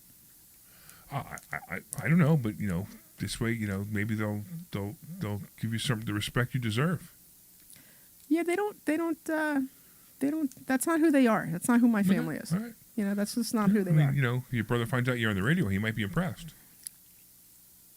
He knows I've been working at the school for 4 or 5 years. You know, you would think he would. All right. I don't know. I don't know what to tell you. I don't either. Well, whatever. These, I'm not sure if it's you or them or both. I don't know. All right. So I have some interesting news. So silver broke a record. Did Silver popped over 40, closed over 40. Okay. 40 and a quarter. How exciting is that? Now, I've been telling people to buy silver for 6 years. Buy silver, buy silver, buy silver, buy silver, buy silver. Remember? Yeah. And I have a lot of it, and I'm pretty excited that now silver is over 40, close to 40.26. Now, I think that silver by the end of this decade will be at 100. Really? Yeah, I really do. Because it will definitely move. By 2030? By 2030, it'll be at 100. Wow. I mean, I did buy some silver for like a year and a half or two, so I do have some silver at home. So keep it. I buy silver bars sometimes. Yeah. It's interesting. So by the way, somebody was sympathizing with you and saying that all parents treat their kids that way. Yeah, but it's well, my parents are gone now, but like they treated me like I was 4. Yeah. But I mean, but my brothers do the same thing. Right. So they do that whole like. So I tend to, you know how when you're growing up with your siblings, they do stuff to annoy you and you do stuff to annoy them. Yeah, sure. Yeah. So my brother, both of them, they purposely wait until I'm about to take a sip of something. And then right as I'm drinking, they scream real loud in my face. And then, of course, I spit up everywhere. So you spit up in their face? No, I Why not? Because it just happens so fast. Because it's coming out my nose and coming out my mouth. And it's just, and it's like they just scream really loud. They have always done that. So when we were all together, I just was very aware of my drinking. You're aware of your drinking, huh? I was very aware of when I was drinking, hysterical. how I was drinking, and making sure I wasn't near them when I was drinking. Well, so, you need to be facing them when they scream so that you can, whatever. It's just instant karma. It is what it is. So, Joe online says that he started buying silver at 13 because I told him to, and sure enough, he's very happy to own silver right now. Cool. All right. What do you want to talk about? I don't know. I was trying to talk about stuff, but you keep shutting me down. You're not done talking about the stuff you're talking about? No, I guess so. I don't know. I mean, if you'd like, you could talk about anything you want. You could talk about the stuff you talk about with your friends that has nothing to do with investor schooling or finances, if you want. I mean, I'll give you the audience to do it. I don't know. I tried talking to my in-laws about borrowing money from them, and they won't do it either. Oh no, my parents would never lend me money, even though they watched me pay my brother back, which is hysterical. Well, no, because my in-laws, and they see me on Facebook, and they see me doing all these things, and they're like, "Oh my God, you're doing this and you're doing that." And then when I said something to them about making a nice return, they're like, "Oh, I don't know, whatever." I'm like, "Oh, whatever." Well, that's so it's not uncommon that the people who you're closest to will support you the least. Yeah, I don't know. So don't worry about it. Hey, you know what? I want to go through this Excel spreadsheet about this covered calls that we've been doing. Okay. So for you guys who don't know, if you're new to the show or if you're listening for a while and you still want to know proof and etc. So we teach one of the strategies that we teach in investor schooling is a strategy called covered call income, and it's funny because it was interesting. What happened was we had students a while back that didn't believe me. I kept saying this is going to work, this is going to work, this is going to work, but I was combining this strategy with other strategies in the same account. And I said, all right, you know what I'm going to do? I'm going to take one account, and that's all I'm going to do is the covered calls and teach you this strategy. And what I did was I took $50,000 and I put it into account January 1st. The first month as an income, I drew $4,675.10. The next month, I had $48,385 in that account, and I drew an income of $3,908. The next month, I had $47,102. I drew an income of $45.50. Then the account went back up to $50,311. I drew an income of $56.81. Then I had a balance of $53,392. I drew an income of $48.11. Then I had a balance of $55,444. I drew a income of $44.50. Then I had a balance of $54,735. I drew an income of $49.86. Then it was a balance of $50,304. I drew an income of $38.41. And as of today, in that same account is $53,006.12. So I withdrew so far $36,906.38, $36,906.38, which is a profit of 73%, almost 74% so far, and my average balance is still above $50,000. So I'm telling you, this actually works. And we do this. We teach you this. You could come. You could learn it. As a matter of fact, we have 3 different ways you could do it. One is you could actually learn how to do it. The other one is you can learn how to do it while I do it for you. And the other one is we actually have a fund. And, of course, the fund is for accredited investors only. And if you're an accredited investor and you want to put your money in the fund, you could do that. You would get about 3 to 4% of your money out of the fund. So it's a really great way to learn how to do this. And I'll tell you what, if you want to go to investorschooling.com, that's investorschooling.com, you will then learn how to do this, and you'll be able to. It's funny, somebody online is like saying, there's too much work in covered calls. All right, let me tell you how much time I spend on this, Mr. I don't know anything about anything commenting. The amount of time I spend on this per month is 5 minutes a month. Yeah. So in 5 minutes, I make $38.41.90 off of $50,000 in 5 minutes. I can't do anything else in the account until the end of the month. So if you think 5 minutes of work is too much, well, I'm really sorry, but you could stay broke if you'd like, or you could come see us and I could teach you how to do 5 minutes of work and learn how to do this. And that's what I do. 5 minutes of work is all it takes me to do that. My only disappointment is that I can't work 10 minutes a month. I know, right? So I have to say it takes me 10 minutes a month just because I'm a little bit slower at it than you are. That's all. That's the only reason. Exactly. But right? other than that, it's just like, Right. come on. Yeah, right, exactly. So, the same guy wants to talk about mutual funds and ETFs, which are fine. You can put money in a mutual fund. You'll make your 7 or 8% a year. ETFs, same thing, maybe a little bit more. But, the funds that we have, if you're an accredited investor, the fund that we have, if you put your money into it, you're probably going to get 3 to 4% a month. And again, it's for accredited investors only. You have to be invited by a PPM. And, you can find out more about that if you'd like. This is not a solicitation for the fund. It's just a concept to make you understand that these are things that we can do, things that you can do and make, and you can actually make money doing it. But more importantly, if you want to just learn how to do it, and so obviously the person who says there's too much work in covered calls, you clearly don't know anything about covered calls. You think there's too much work, and you clearly don't know anything about the strategy that I'm teaching. Yeah. So you should probably go to investorschooling.com. That's investorschooling.com, and you can learn how to do it. You can take a class online, or you can take a class in person. If you're local, we suggest you do it in person because it's more fun. So here's a question I have for you, because we were talking in the class the other day. So I have a couple different accounts in Charles Schwab. So I have a HSA in there, and I have my Roth in there, and then I have the money that I'm doing the covered calls with. So I remember you saying something about with the Roth to not do covered calls in your Roth IRA. Well, it's not that you not to do it. It's just that you won't make the same returns. You won't make the same returns because you can't margin. Right. My question to you is, would it be better to just buy higher dividend paying stocks? Maybe. It doesn't matter. I mean, if you have a Roth IRA, maybe you use that for regular calls and puts. Just try to build the account. Yeah, I guess the reason I don't like to do... Because you can't take the money out anyway. So Right. even the whole strategy doesn't work anyway. The whole strategy we have is an income strategy, and that's not that you can't take do that it as an with income that. until Right. you're old enough. Right, which is, the only reason I wasn't thinking stock options in that account is because I really like how with covered calls, I kind of set it and forget it. Right. You can still do it. You're just going to make a low return. That's all. You're going to make 3 to 4%. Okay. Which is it's funny because a lot of people come to me like, I could do exactly what you're doing, and I'll make 3 to 4% of my IRA, or I can give you the money to you in my IRA, because you can invest in your IRA. If you have an IRA and you want to put it in a fund, you can invest an IRA in a fund. Right. And so they make it 3% by themselves, 3 or 4% by themselves, or they give it to me and they make the same 3 or 4%.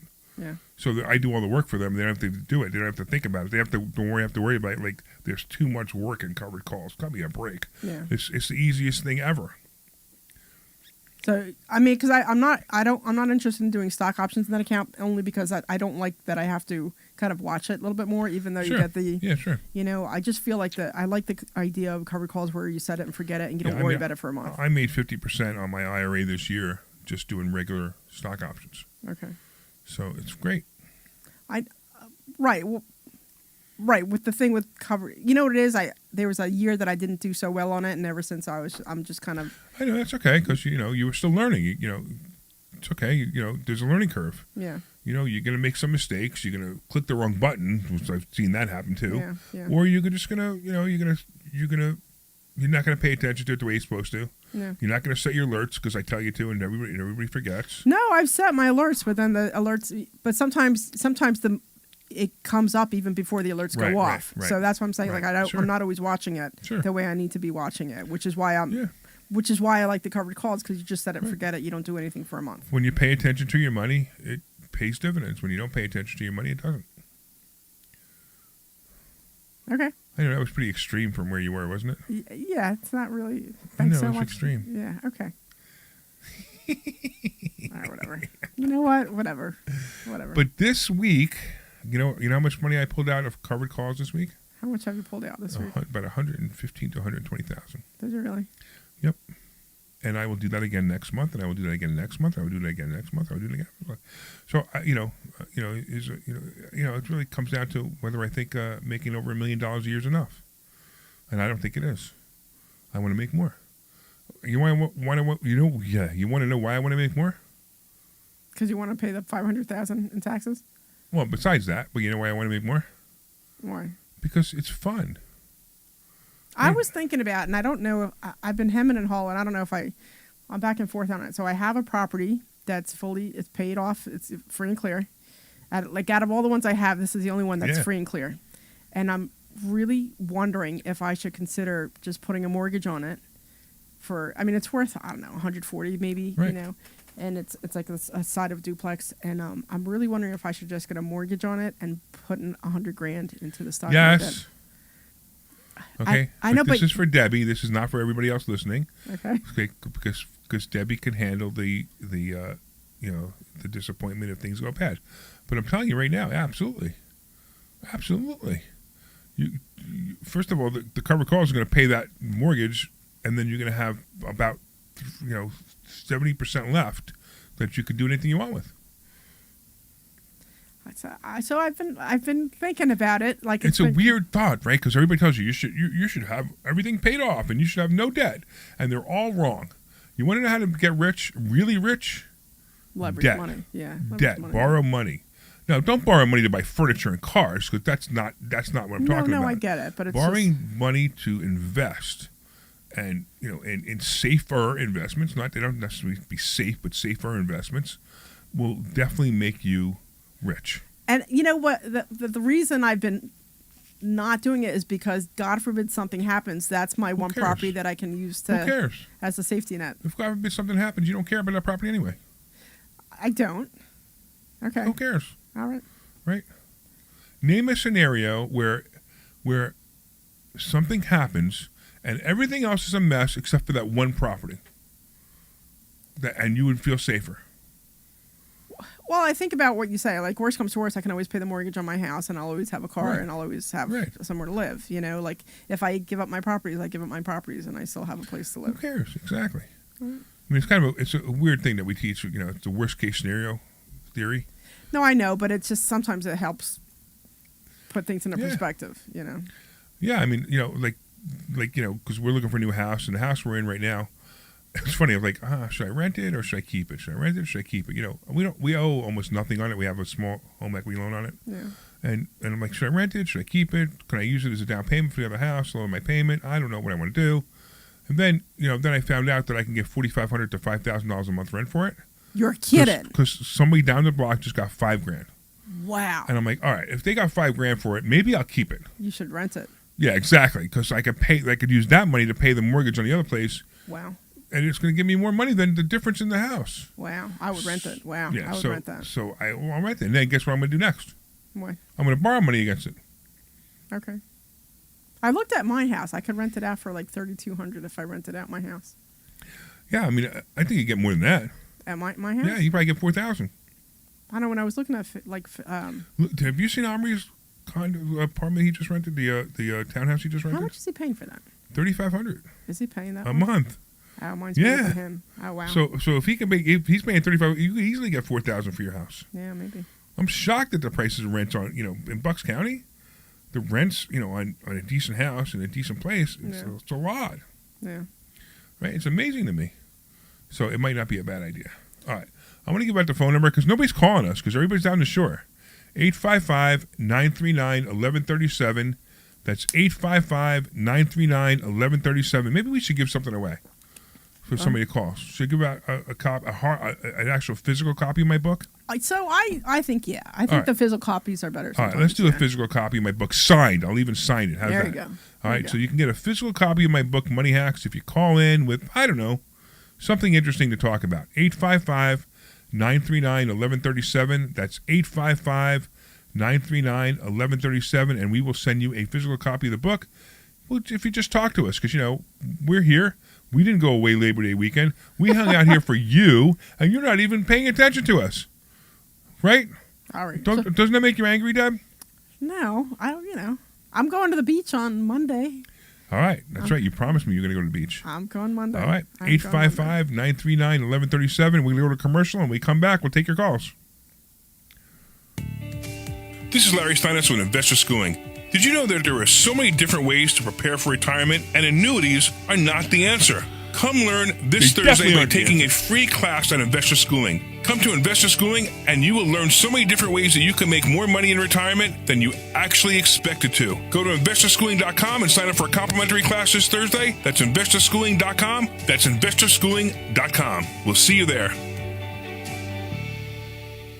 This is Larry Steinhouse with Investor Schooling. Did you know that you can buy real estate with absolutely no money out of your pocket? That's right. If you've listened to our show or if you've read my book, Money Hacks, I talk about how to buy real estate with absolutely no money out of your pocket. You should come this Thursday night to a complimentary class at Investor Schooling and learn more. Learn how to buy properties with no money. Learn how to make money at closings and learn how to make a monthly income. Go to investorschooling.com. That's investorschooling.com. Take your complimentary class this Thursday. This is Larry Steinhouse with Investor Schooling. Did you know that you can leverage the stock market with a little bit of money to make a lot of money? That's right. We have something that we teach called stock options, and you can make a lot of money with a little bit of money using stock options. Yep, you got to learn how to do it. So go to investorschooling.com and you will learn how to do it. Take a complimentary class this Thursday, and I'm going to teach you that and more. Investorschooling.com. That's investorschooling.com. We'll see you there. This is Larry Steinhouse with Investor Schooling. Listen, you need to take a complimentary class this Thursday. You need to learn how to invest in real estate. You need to learn how to invest in the stock market. You need to learn how to invest in stock options. And you need to learn how to make more money than you've ever made before. Why aren't you here? Come to investorschooling.com. Take a complimentary class this Thursday and learn. That's investorschooling.com. Take your complimentary class this Thursday. We'll see you there. This program is paid for by Investor Schooling. Thanks, Riff. All right. Welcome back to the Larry Steinhouse Show. I'm here with Dr. Deb, and we're just talking the breeze, right? We're just, Yeah, I was just thinking that, shooting the breeze, right? Shooting the breeze, yeah. Yeah, gotta be careful what you were about to say. No, you can't say that word. I can't say that word, but you can't say that word. They get mad when they say that word. I was thinking of another word. We're shooting right? So because you said it first, and then I'm like, yeah. I know. I almost said it right. Yeah, exactly. Yeah. All right, hey, we got Jake. All right, let's talk to Jake from Jersey. What's up, Jake from Jersey? He just disconnected. He already disconnected. Seriously? Oh man! Come on. Oh, this is how much people love us. They don't even talk to us. So I think the next holiday weekend, maybe we should take off. I know. I think the next holiday weekend we're going to take off. Yeah, because if nobody wants to talk to us anyway, nobody wants to talk to us. I could have looked at houses today. I had to squeeze in this radio show, so I couldn't look at houses today. Yeah. So now I'm going to go look at some houses today, actually, after that. I was thinking about going, so Philly's doing this event where there's some Asian event where they have all Asian food. So I love food, so that's why I always had pictures of food when I was away.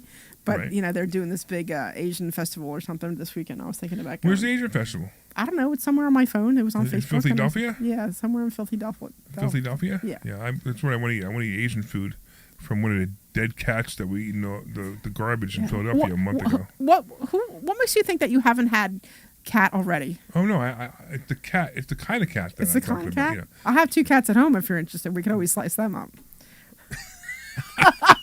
Oh boy, I think we better go to a phone call. What's up, Roscoe?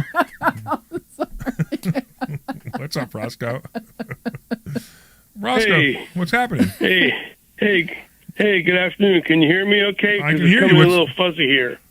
Are we fuzzy or are you fuzzy? You're okay now. All right, good. So yeah. Talk to me about something interesting so I can give you a book.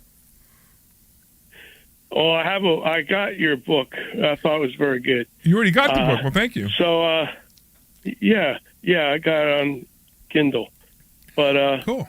I wanted to say something about what you brought up about silver. Yeah. I've recently got interested in it, and I found an interesting fact. I'm getting an echo here, but that's okay. Here's the thing. You know all these data centers in they're building all over the country, like Meta, Facebook. Yeah, sure. Okay. Yeah, sure. Well, they're all compelled to put in solar farms. Okay. And those solar farms use silver as the main leads for all their solar panels. Interesting.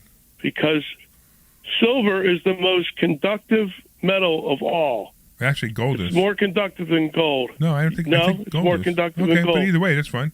That's what I thought. But I found out silver is. Okay. But I wanted to say, with these solar farms, like in Vineland, they're going to be building a 350 megawatt farm. Facebook's going to be building over a gigawatt. They want to go to 10 gigawatts. Sure. And that's going to drive silver through the roof. So it might. I wanted to let you know, since you like stocks and stuff, I think Hecla Mining is ready to really break out. That's Symbol's awesome, man. HL. Yeah, absolutely. There's a lot of cool things going on. Okay. Right.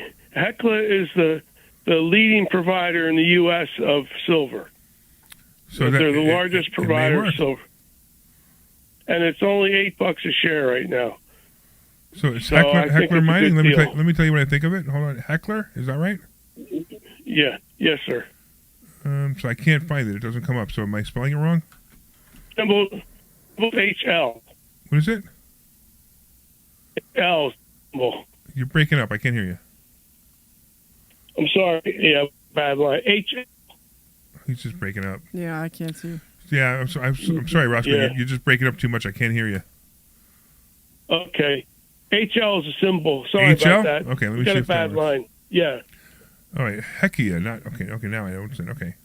All right, let me take a look at the stock. Let me tell you what I think. So it hit a 52-week high the other day, which to me makes it unpredictable. It's got a nice, it's got a dividend, small dividend. The PE is way too high for me. It's 53, but that's okay. It's not terrible. And the volume is hot, so this might be a good stock. You might have picked something that does have legs. I would definitely say that you're not making a mistake with this.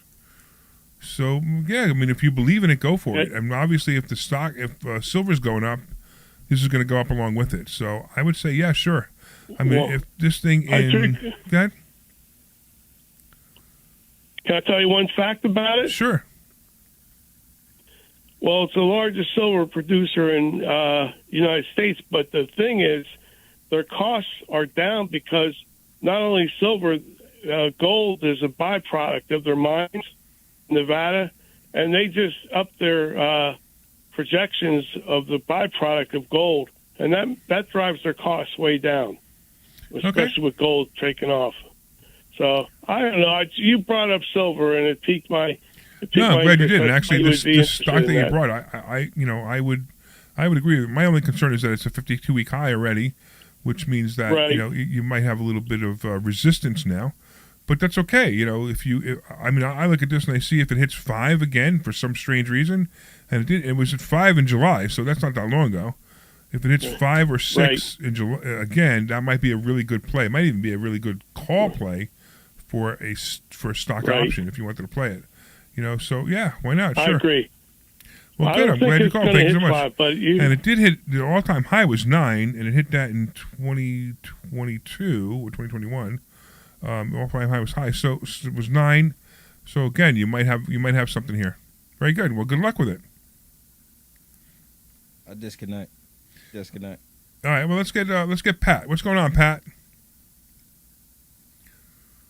Pat, are you there? Nancy's on hold. Nancy. Yeah, because Pat just hung up. So okay, let's get Nancy. What's up, Nancy? Yeah, Nancy. Let me go there. Let's do it, Nancy. What's happening, Nancy? Oh, no, everybody's like, I think the They're phone dropping lines like are flies. But I hesitated to call because I figured I'd get harassed about coming on Thursday. You didn't come on Thursday? Were you supposed to be here? No. Did you sign up? I figured no. But I figured you'll be harassing me about coming this Thursday, and I can't. So that's why I didn't call earlier. Well, that's fine. Then I won't harass you for coming on Thursday. You know why? Because if you don't want to learn how to become rich, it's not up to me.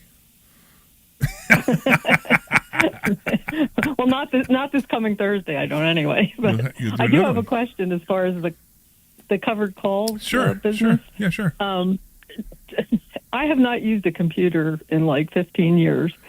Like if I were, did you know that they're color now? Did you know that computers are color now? There's colors. Yes. I've heard that. I haven't looked, but and I hear they have windows too. Yeah, right. Anyway. Yeah, you can look at them. Yeah. Well, that might be my problem because that might be all I know how to do on it. I don't know. Like, can you do any of this stuff on an iPad or or your phone, or you really need a computer? And if you do need a computer, do you need? I like I said, I'm really just haven't had any reason to be on one, so I don't know whether I'd have a big learning curve there. Well, if you're savvy on an iPad, it's okay. I would recommend a computer. It could be a laptop. It could even be a Chromebook, just because sometimes it's easier to see things on the the way it's made for a PC than it is made for an iPad. I mean, if you're proficient with an iPad, you're going to be fine. You'll be fine. Matter of fact, we had one. I don't know if I'd say proficient, but I mean, I use one. Okay, that's fine. So I mean, that's fine. You would be fine. You'd be able to, first of all, you'd be able to watch the classes on your iPad. You'll also be able to trade on your iPad. I might recommend like a small laptop just so you can see the screens we're seeing, because the screens are slightly different. Like when we give lessons, we give the lessons on the Charles Schwab app because it's it's just the one we use, and the screens are different on the iPad than it is on the laptop.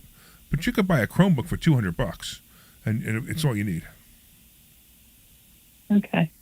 And another thing was like keeping track of all this, like trading and all that business for tax purposes.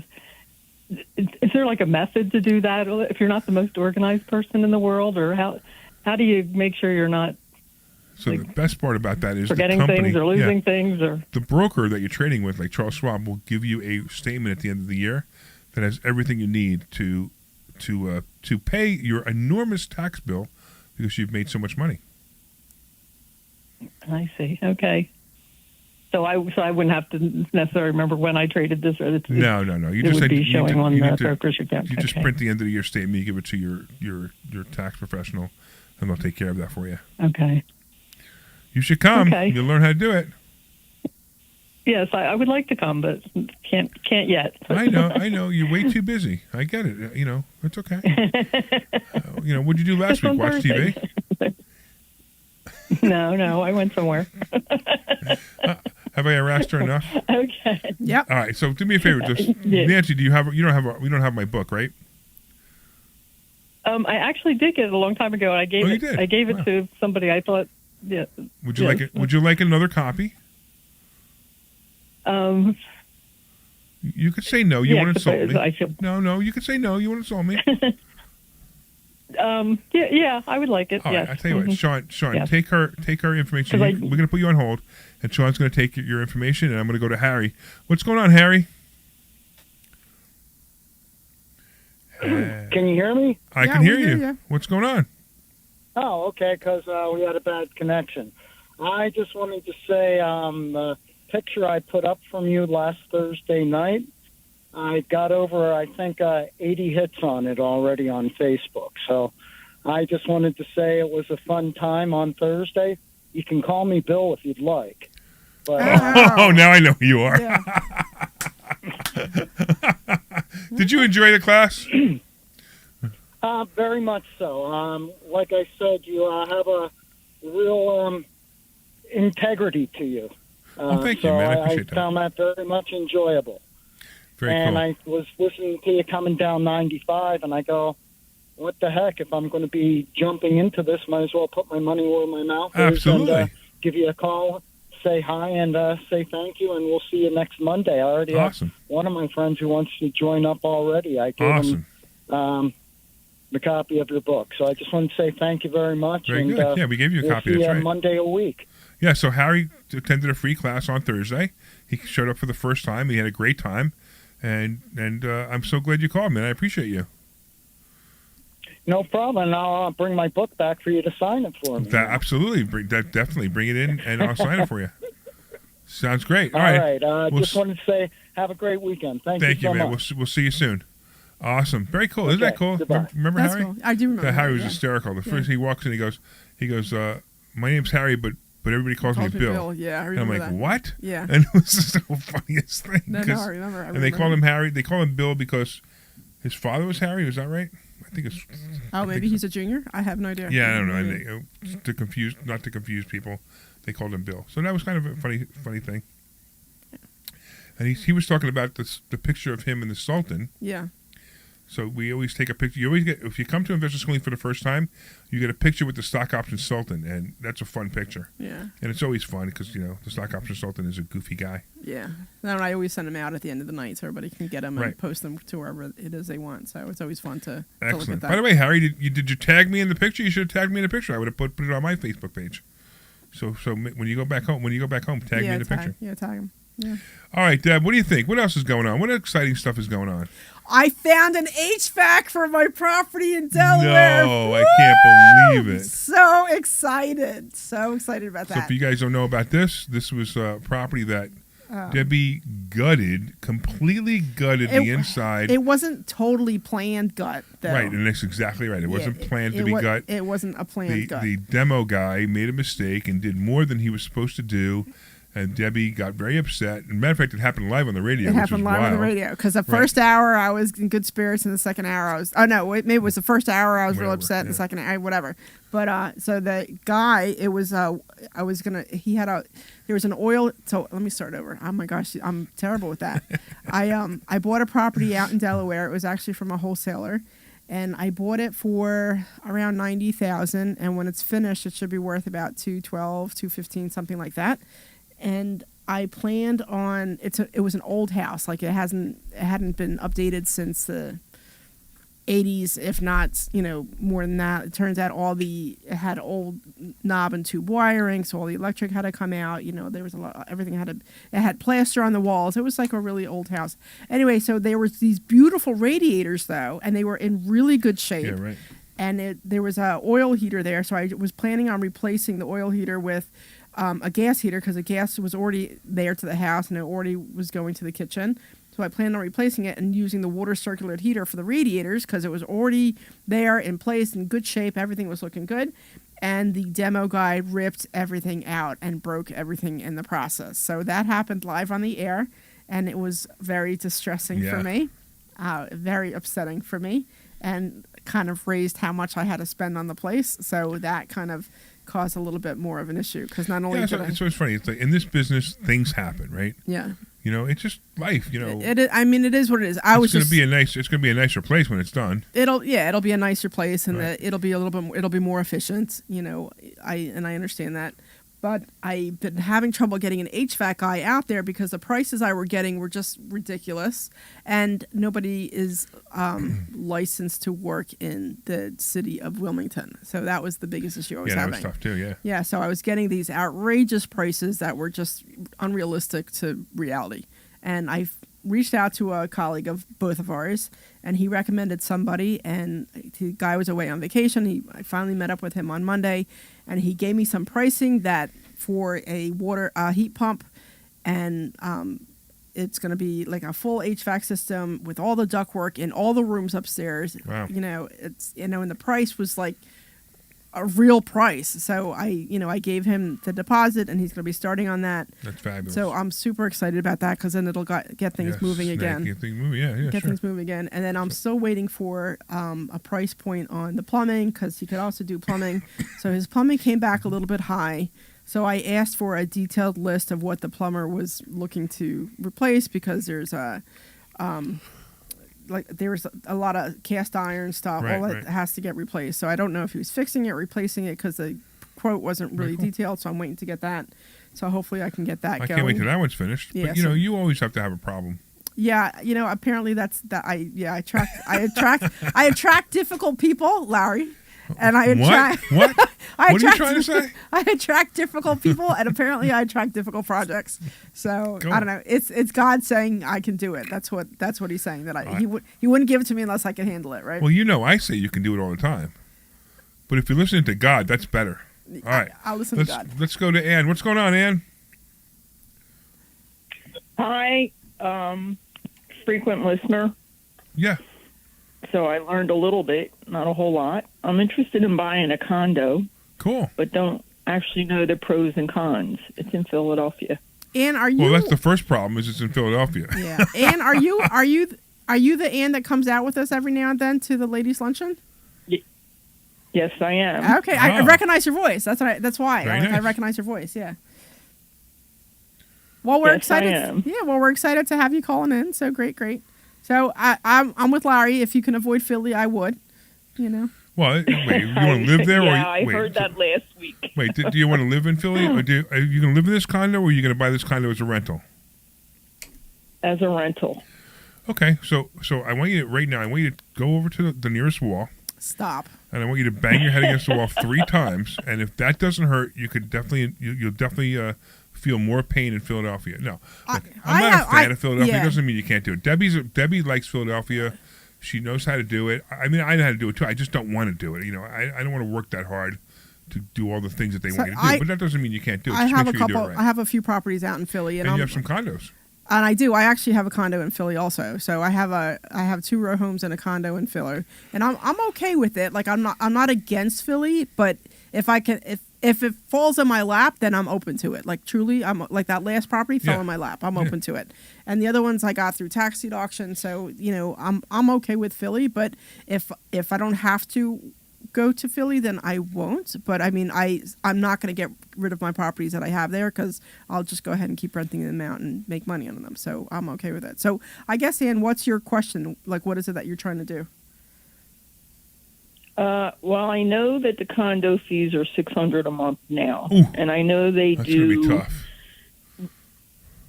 Okay, I know they do repairs, Mm-hmm. and they add that to special assessments. There could be a special assessment. Are there? But how much are you paying for this condo? $200. And then what do you think you can rent it for? $2,000. So here's the problem, right? So you're going by the 1% rule, which is great, except you forgot the condo fees. So the condo fees, $600 condo fees, adds $60,000 to the price if you want to use the 1% rule. So if you're not getting at least $2,600 a month rent for it, you're probably going to lose money, and you're probably going to lose about $550 to $600 a month rent on that place because of the condo fees. That's where you're in trouble. Okay, that's what I was figuring, because I was looking at their expenditures, and it seems like they spend more than they take in. Yeah, well, that is a problem, especially with some condos. With condo fees like that, it's going to be a problem. Did you already go to contract on it, or you're just looking at it? No, I'm looking at it now. I just got it yesterday. Okay. All right. So I didn't purchase it yet. Right. Yeah. I mean, look. If you're going to lose money on it, is what I'm going to say. Every month it's going to cost you more than what you're bringing in. So I mean, if you're doing that for a reason, that's fine. But I'm assuming that's not something you want to do. Okay. I appreciate the advice. You got it. That's awesome. And when are you gonna? Does she show up in class? No, she comes. I haven't had a luncheon or dinner in a little while, just because it was starting to kind of peter out. So I figure I wait. Is Ann a student? No. Oh, okay. No. All right, I mean, you're welcome to come back, and you're welcome to come back to a Thursday class if you haven't been here in a while. We'll invite you back for a second one if you want to learn more. Feel free to. We'd love to have you, especially if you're a friend of Debbie's. Because any friend of a friend of Debbie's might be a friend of mine. Apparently, we have delicious lunches. I know the lunches are great. Yeah. So it's interesting because the condo I have in Philly, I actually bought it on tax deed auction, and it cost me about $20,000 to fix. So all in, it cost me about $100,000. Yeah, that's great. Yeah, and then I still have a high condo fee. I think my condo fee is probably like $500 or $600 also, Yeah. but I rent it for like $2,200, $2,300. Yeah, a there month. you go. Now you're making money. Yeah, I'm making Doing money well. on it. Yeah, but if I had to buy it flat out, I wouldn't be making any money on it. So. Hey, Ann, do you already have a copy of my book? No, I don't. Would you like one? Sure. All right, cool. So Sean's going to stand in line with you. He's going to get your address, and we're going to send you one. Okay, great. I appreciate it. Excellent. Appreciate Thanks, both Ann. of you. I appreciate the call, and I'm looking forward to seeing you in class again. Good to hear from you, Ann. It's good to hear from you. All right, where are we going now? I don't know. I was talking about the HVAC. Oh, so I don't know. I was thinking about going. Omri offered to come with me. I've been looking at Arkansas. Do you remember, Arkansas? Yeah. Remember, I don't know, 4 months ago or something? It was. What happened to this guy that was hot for you in Vegas? I haven't reached out to him. He was away all of August. Okay. I think it was all of. When were we there? We were there in July, right? I think he so. was gone all of July because he was Right. out of the country. So then I have not. So reached, Debbie has some really, really, really, really rich guy with Maybe. a lot of land in Vegas. Yeah. That No, Utah. He had like Utah. Okay. He had 500 acres in right, Utah. That Yeah. Debbie I had reached out to him, wanted to buy his property. Yeah. And he said, I don't know about buying my property, but Yeah, come over. We'll go dancing. Maybe I could take buy you to you, dinner. you know? Yeah. So kind of thing. So Yeah, he sent me pictures. He told me how rich he was. It was just, and I kept reminding him, I'm married. I know you keep telling me. I'm like, just throwing it out there that I'm married. You know? Right. So, I just want to be clear. So I'm married. you know what the guy kept doing, right? He just kept throwing another $1,000 in the pile of how much it's going to cost him. All right, stop it. Stop.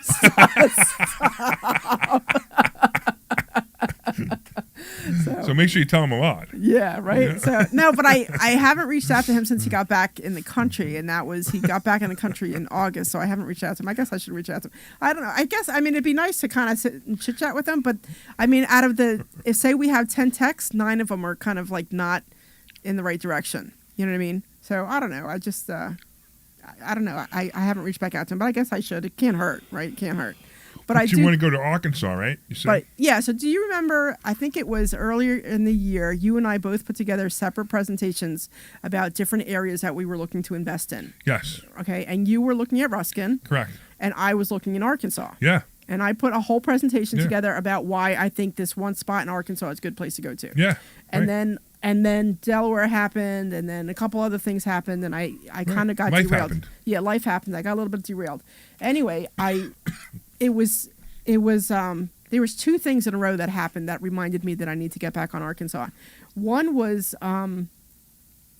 it was a Thursday after class. I went home. It was a couple weeks ago. It was after class. I went home. I had some work to do. I opened up my computer, and I'm on a couple of wholesale lists. And one of the wholesalers, I told him I was looking in Arkansas, and there were 6 or 7 properties in Arkansas in the same area that I was looking at. And I'm like, okay, if this is not a sign, then I don't know what is, right? Sure.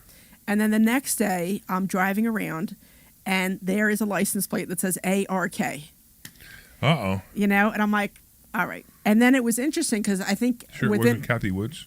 What? You sure it wasn't Kathy Woods' license plate? Never mind. You know who Kathy Wood is. I don't know who Kathy Wood is. I know. And then it was interesting because I think it was either a day or two before or a day or two after, you actually had put a post out on Facebook, what is it that you're doing to move yourself forward, or some kind of post or something like that. It was just like, it was like 3 things in a row. I'm like, all right, I need to get back on this. So I reached back out to the wholesalers to try to set up some time to look at some of those properties. And the timing has just been a little off because now it's the beginning of the school year. And then I actually had planned to go, and then something came up and they never got back to me. So then we were going back and forth and whatever. And then I planned on going this week, and then something came up with my husband that I couldn't go. And then I would plan on going next week, and something came up with my girlfriend and I couldn't go. So I was talking to Omri, and Omri said that he'd be interested in going with me to go for 3 days just to go and check out the different areas. And the kicker was I think in like 2 weeks I'm going to. I don't know if I told you I'm going to North Carolina for a week with some friends, and the Monday is the tax deed auction in the same county that I'm looking at, and I'm like, so I'm debating whether or not to cancel my plans with my girlfriends or just fly out with them and then just leave to go to Arkansas for a day or two and then come back. I might just do that. So I need to get myself over to Arkansas, and so I want to go within the next 2 or 3 weeks to go for 3 or 4 days to check everything out. So. And if Army's going to go with you, that's great, because I'm not going with you. I wouldn't want to go to Arkansas. Why not? Because there's nothing there but Bill Clinton. Yeah, but you hang out with me for 3 days. Why would that be bad? Omri's going with you. Yeah, so Omri's he said he'd be willing to go with me. He said he couldn't do it next week because that's the first week of school for his kids, which I understand. And then, like I said, last week something came up, and then I have the week after that I can't because I promised my friend I would. There you go. In, Sounds good. So in the next couple of weeks, I'm going to be heading down to Arkansas for 2 or 3 days. Well, you'll have to let us know what happens with that. Yeah. That should be interesting. Yeah, I'm looking forward to that. Are you buying land there? So I was looking to originally I was looking to look at properties there, but I knew when I looked at the tax deed list, I saw a lot of land for sale also. Sure. So since the auction is on Monday that I'm away with my friends, I could always, but if it does, like land is less likely to sell on tax deed auction, so I could always pick up the land afterwards at a cheaper rate. So very cool. A couple things I was thinking about. So very cool. So. All right, let's go be a land baron. There's definitely some stuff going on here. Yeah, so.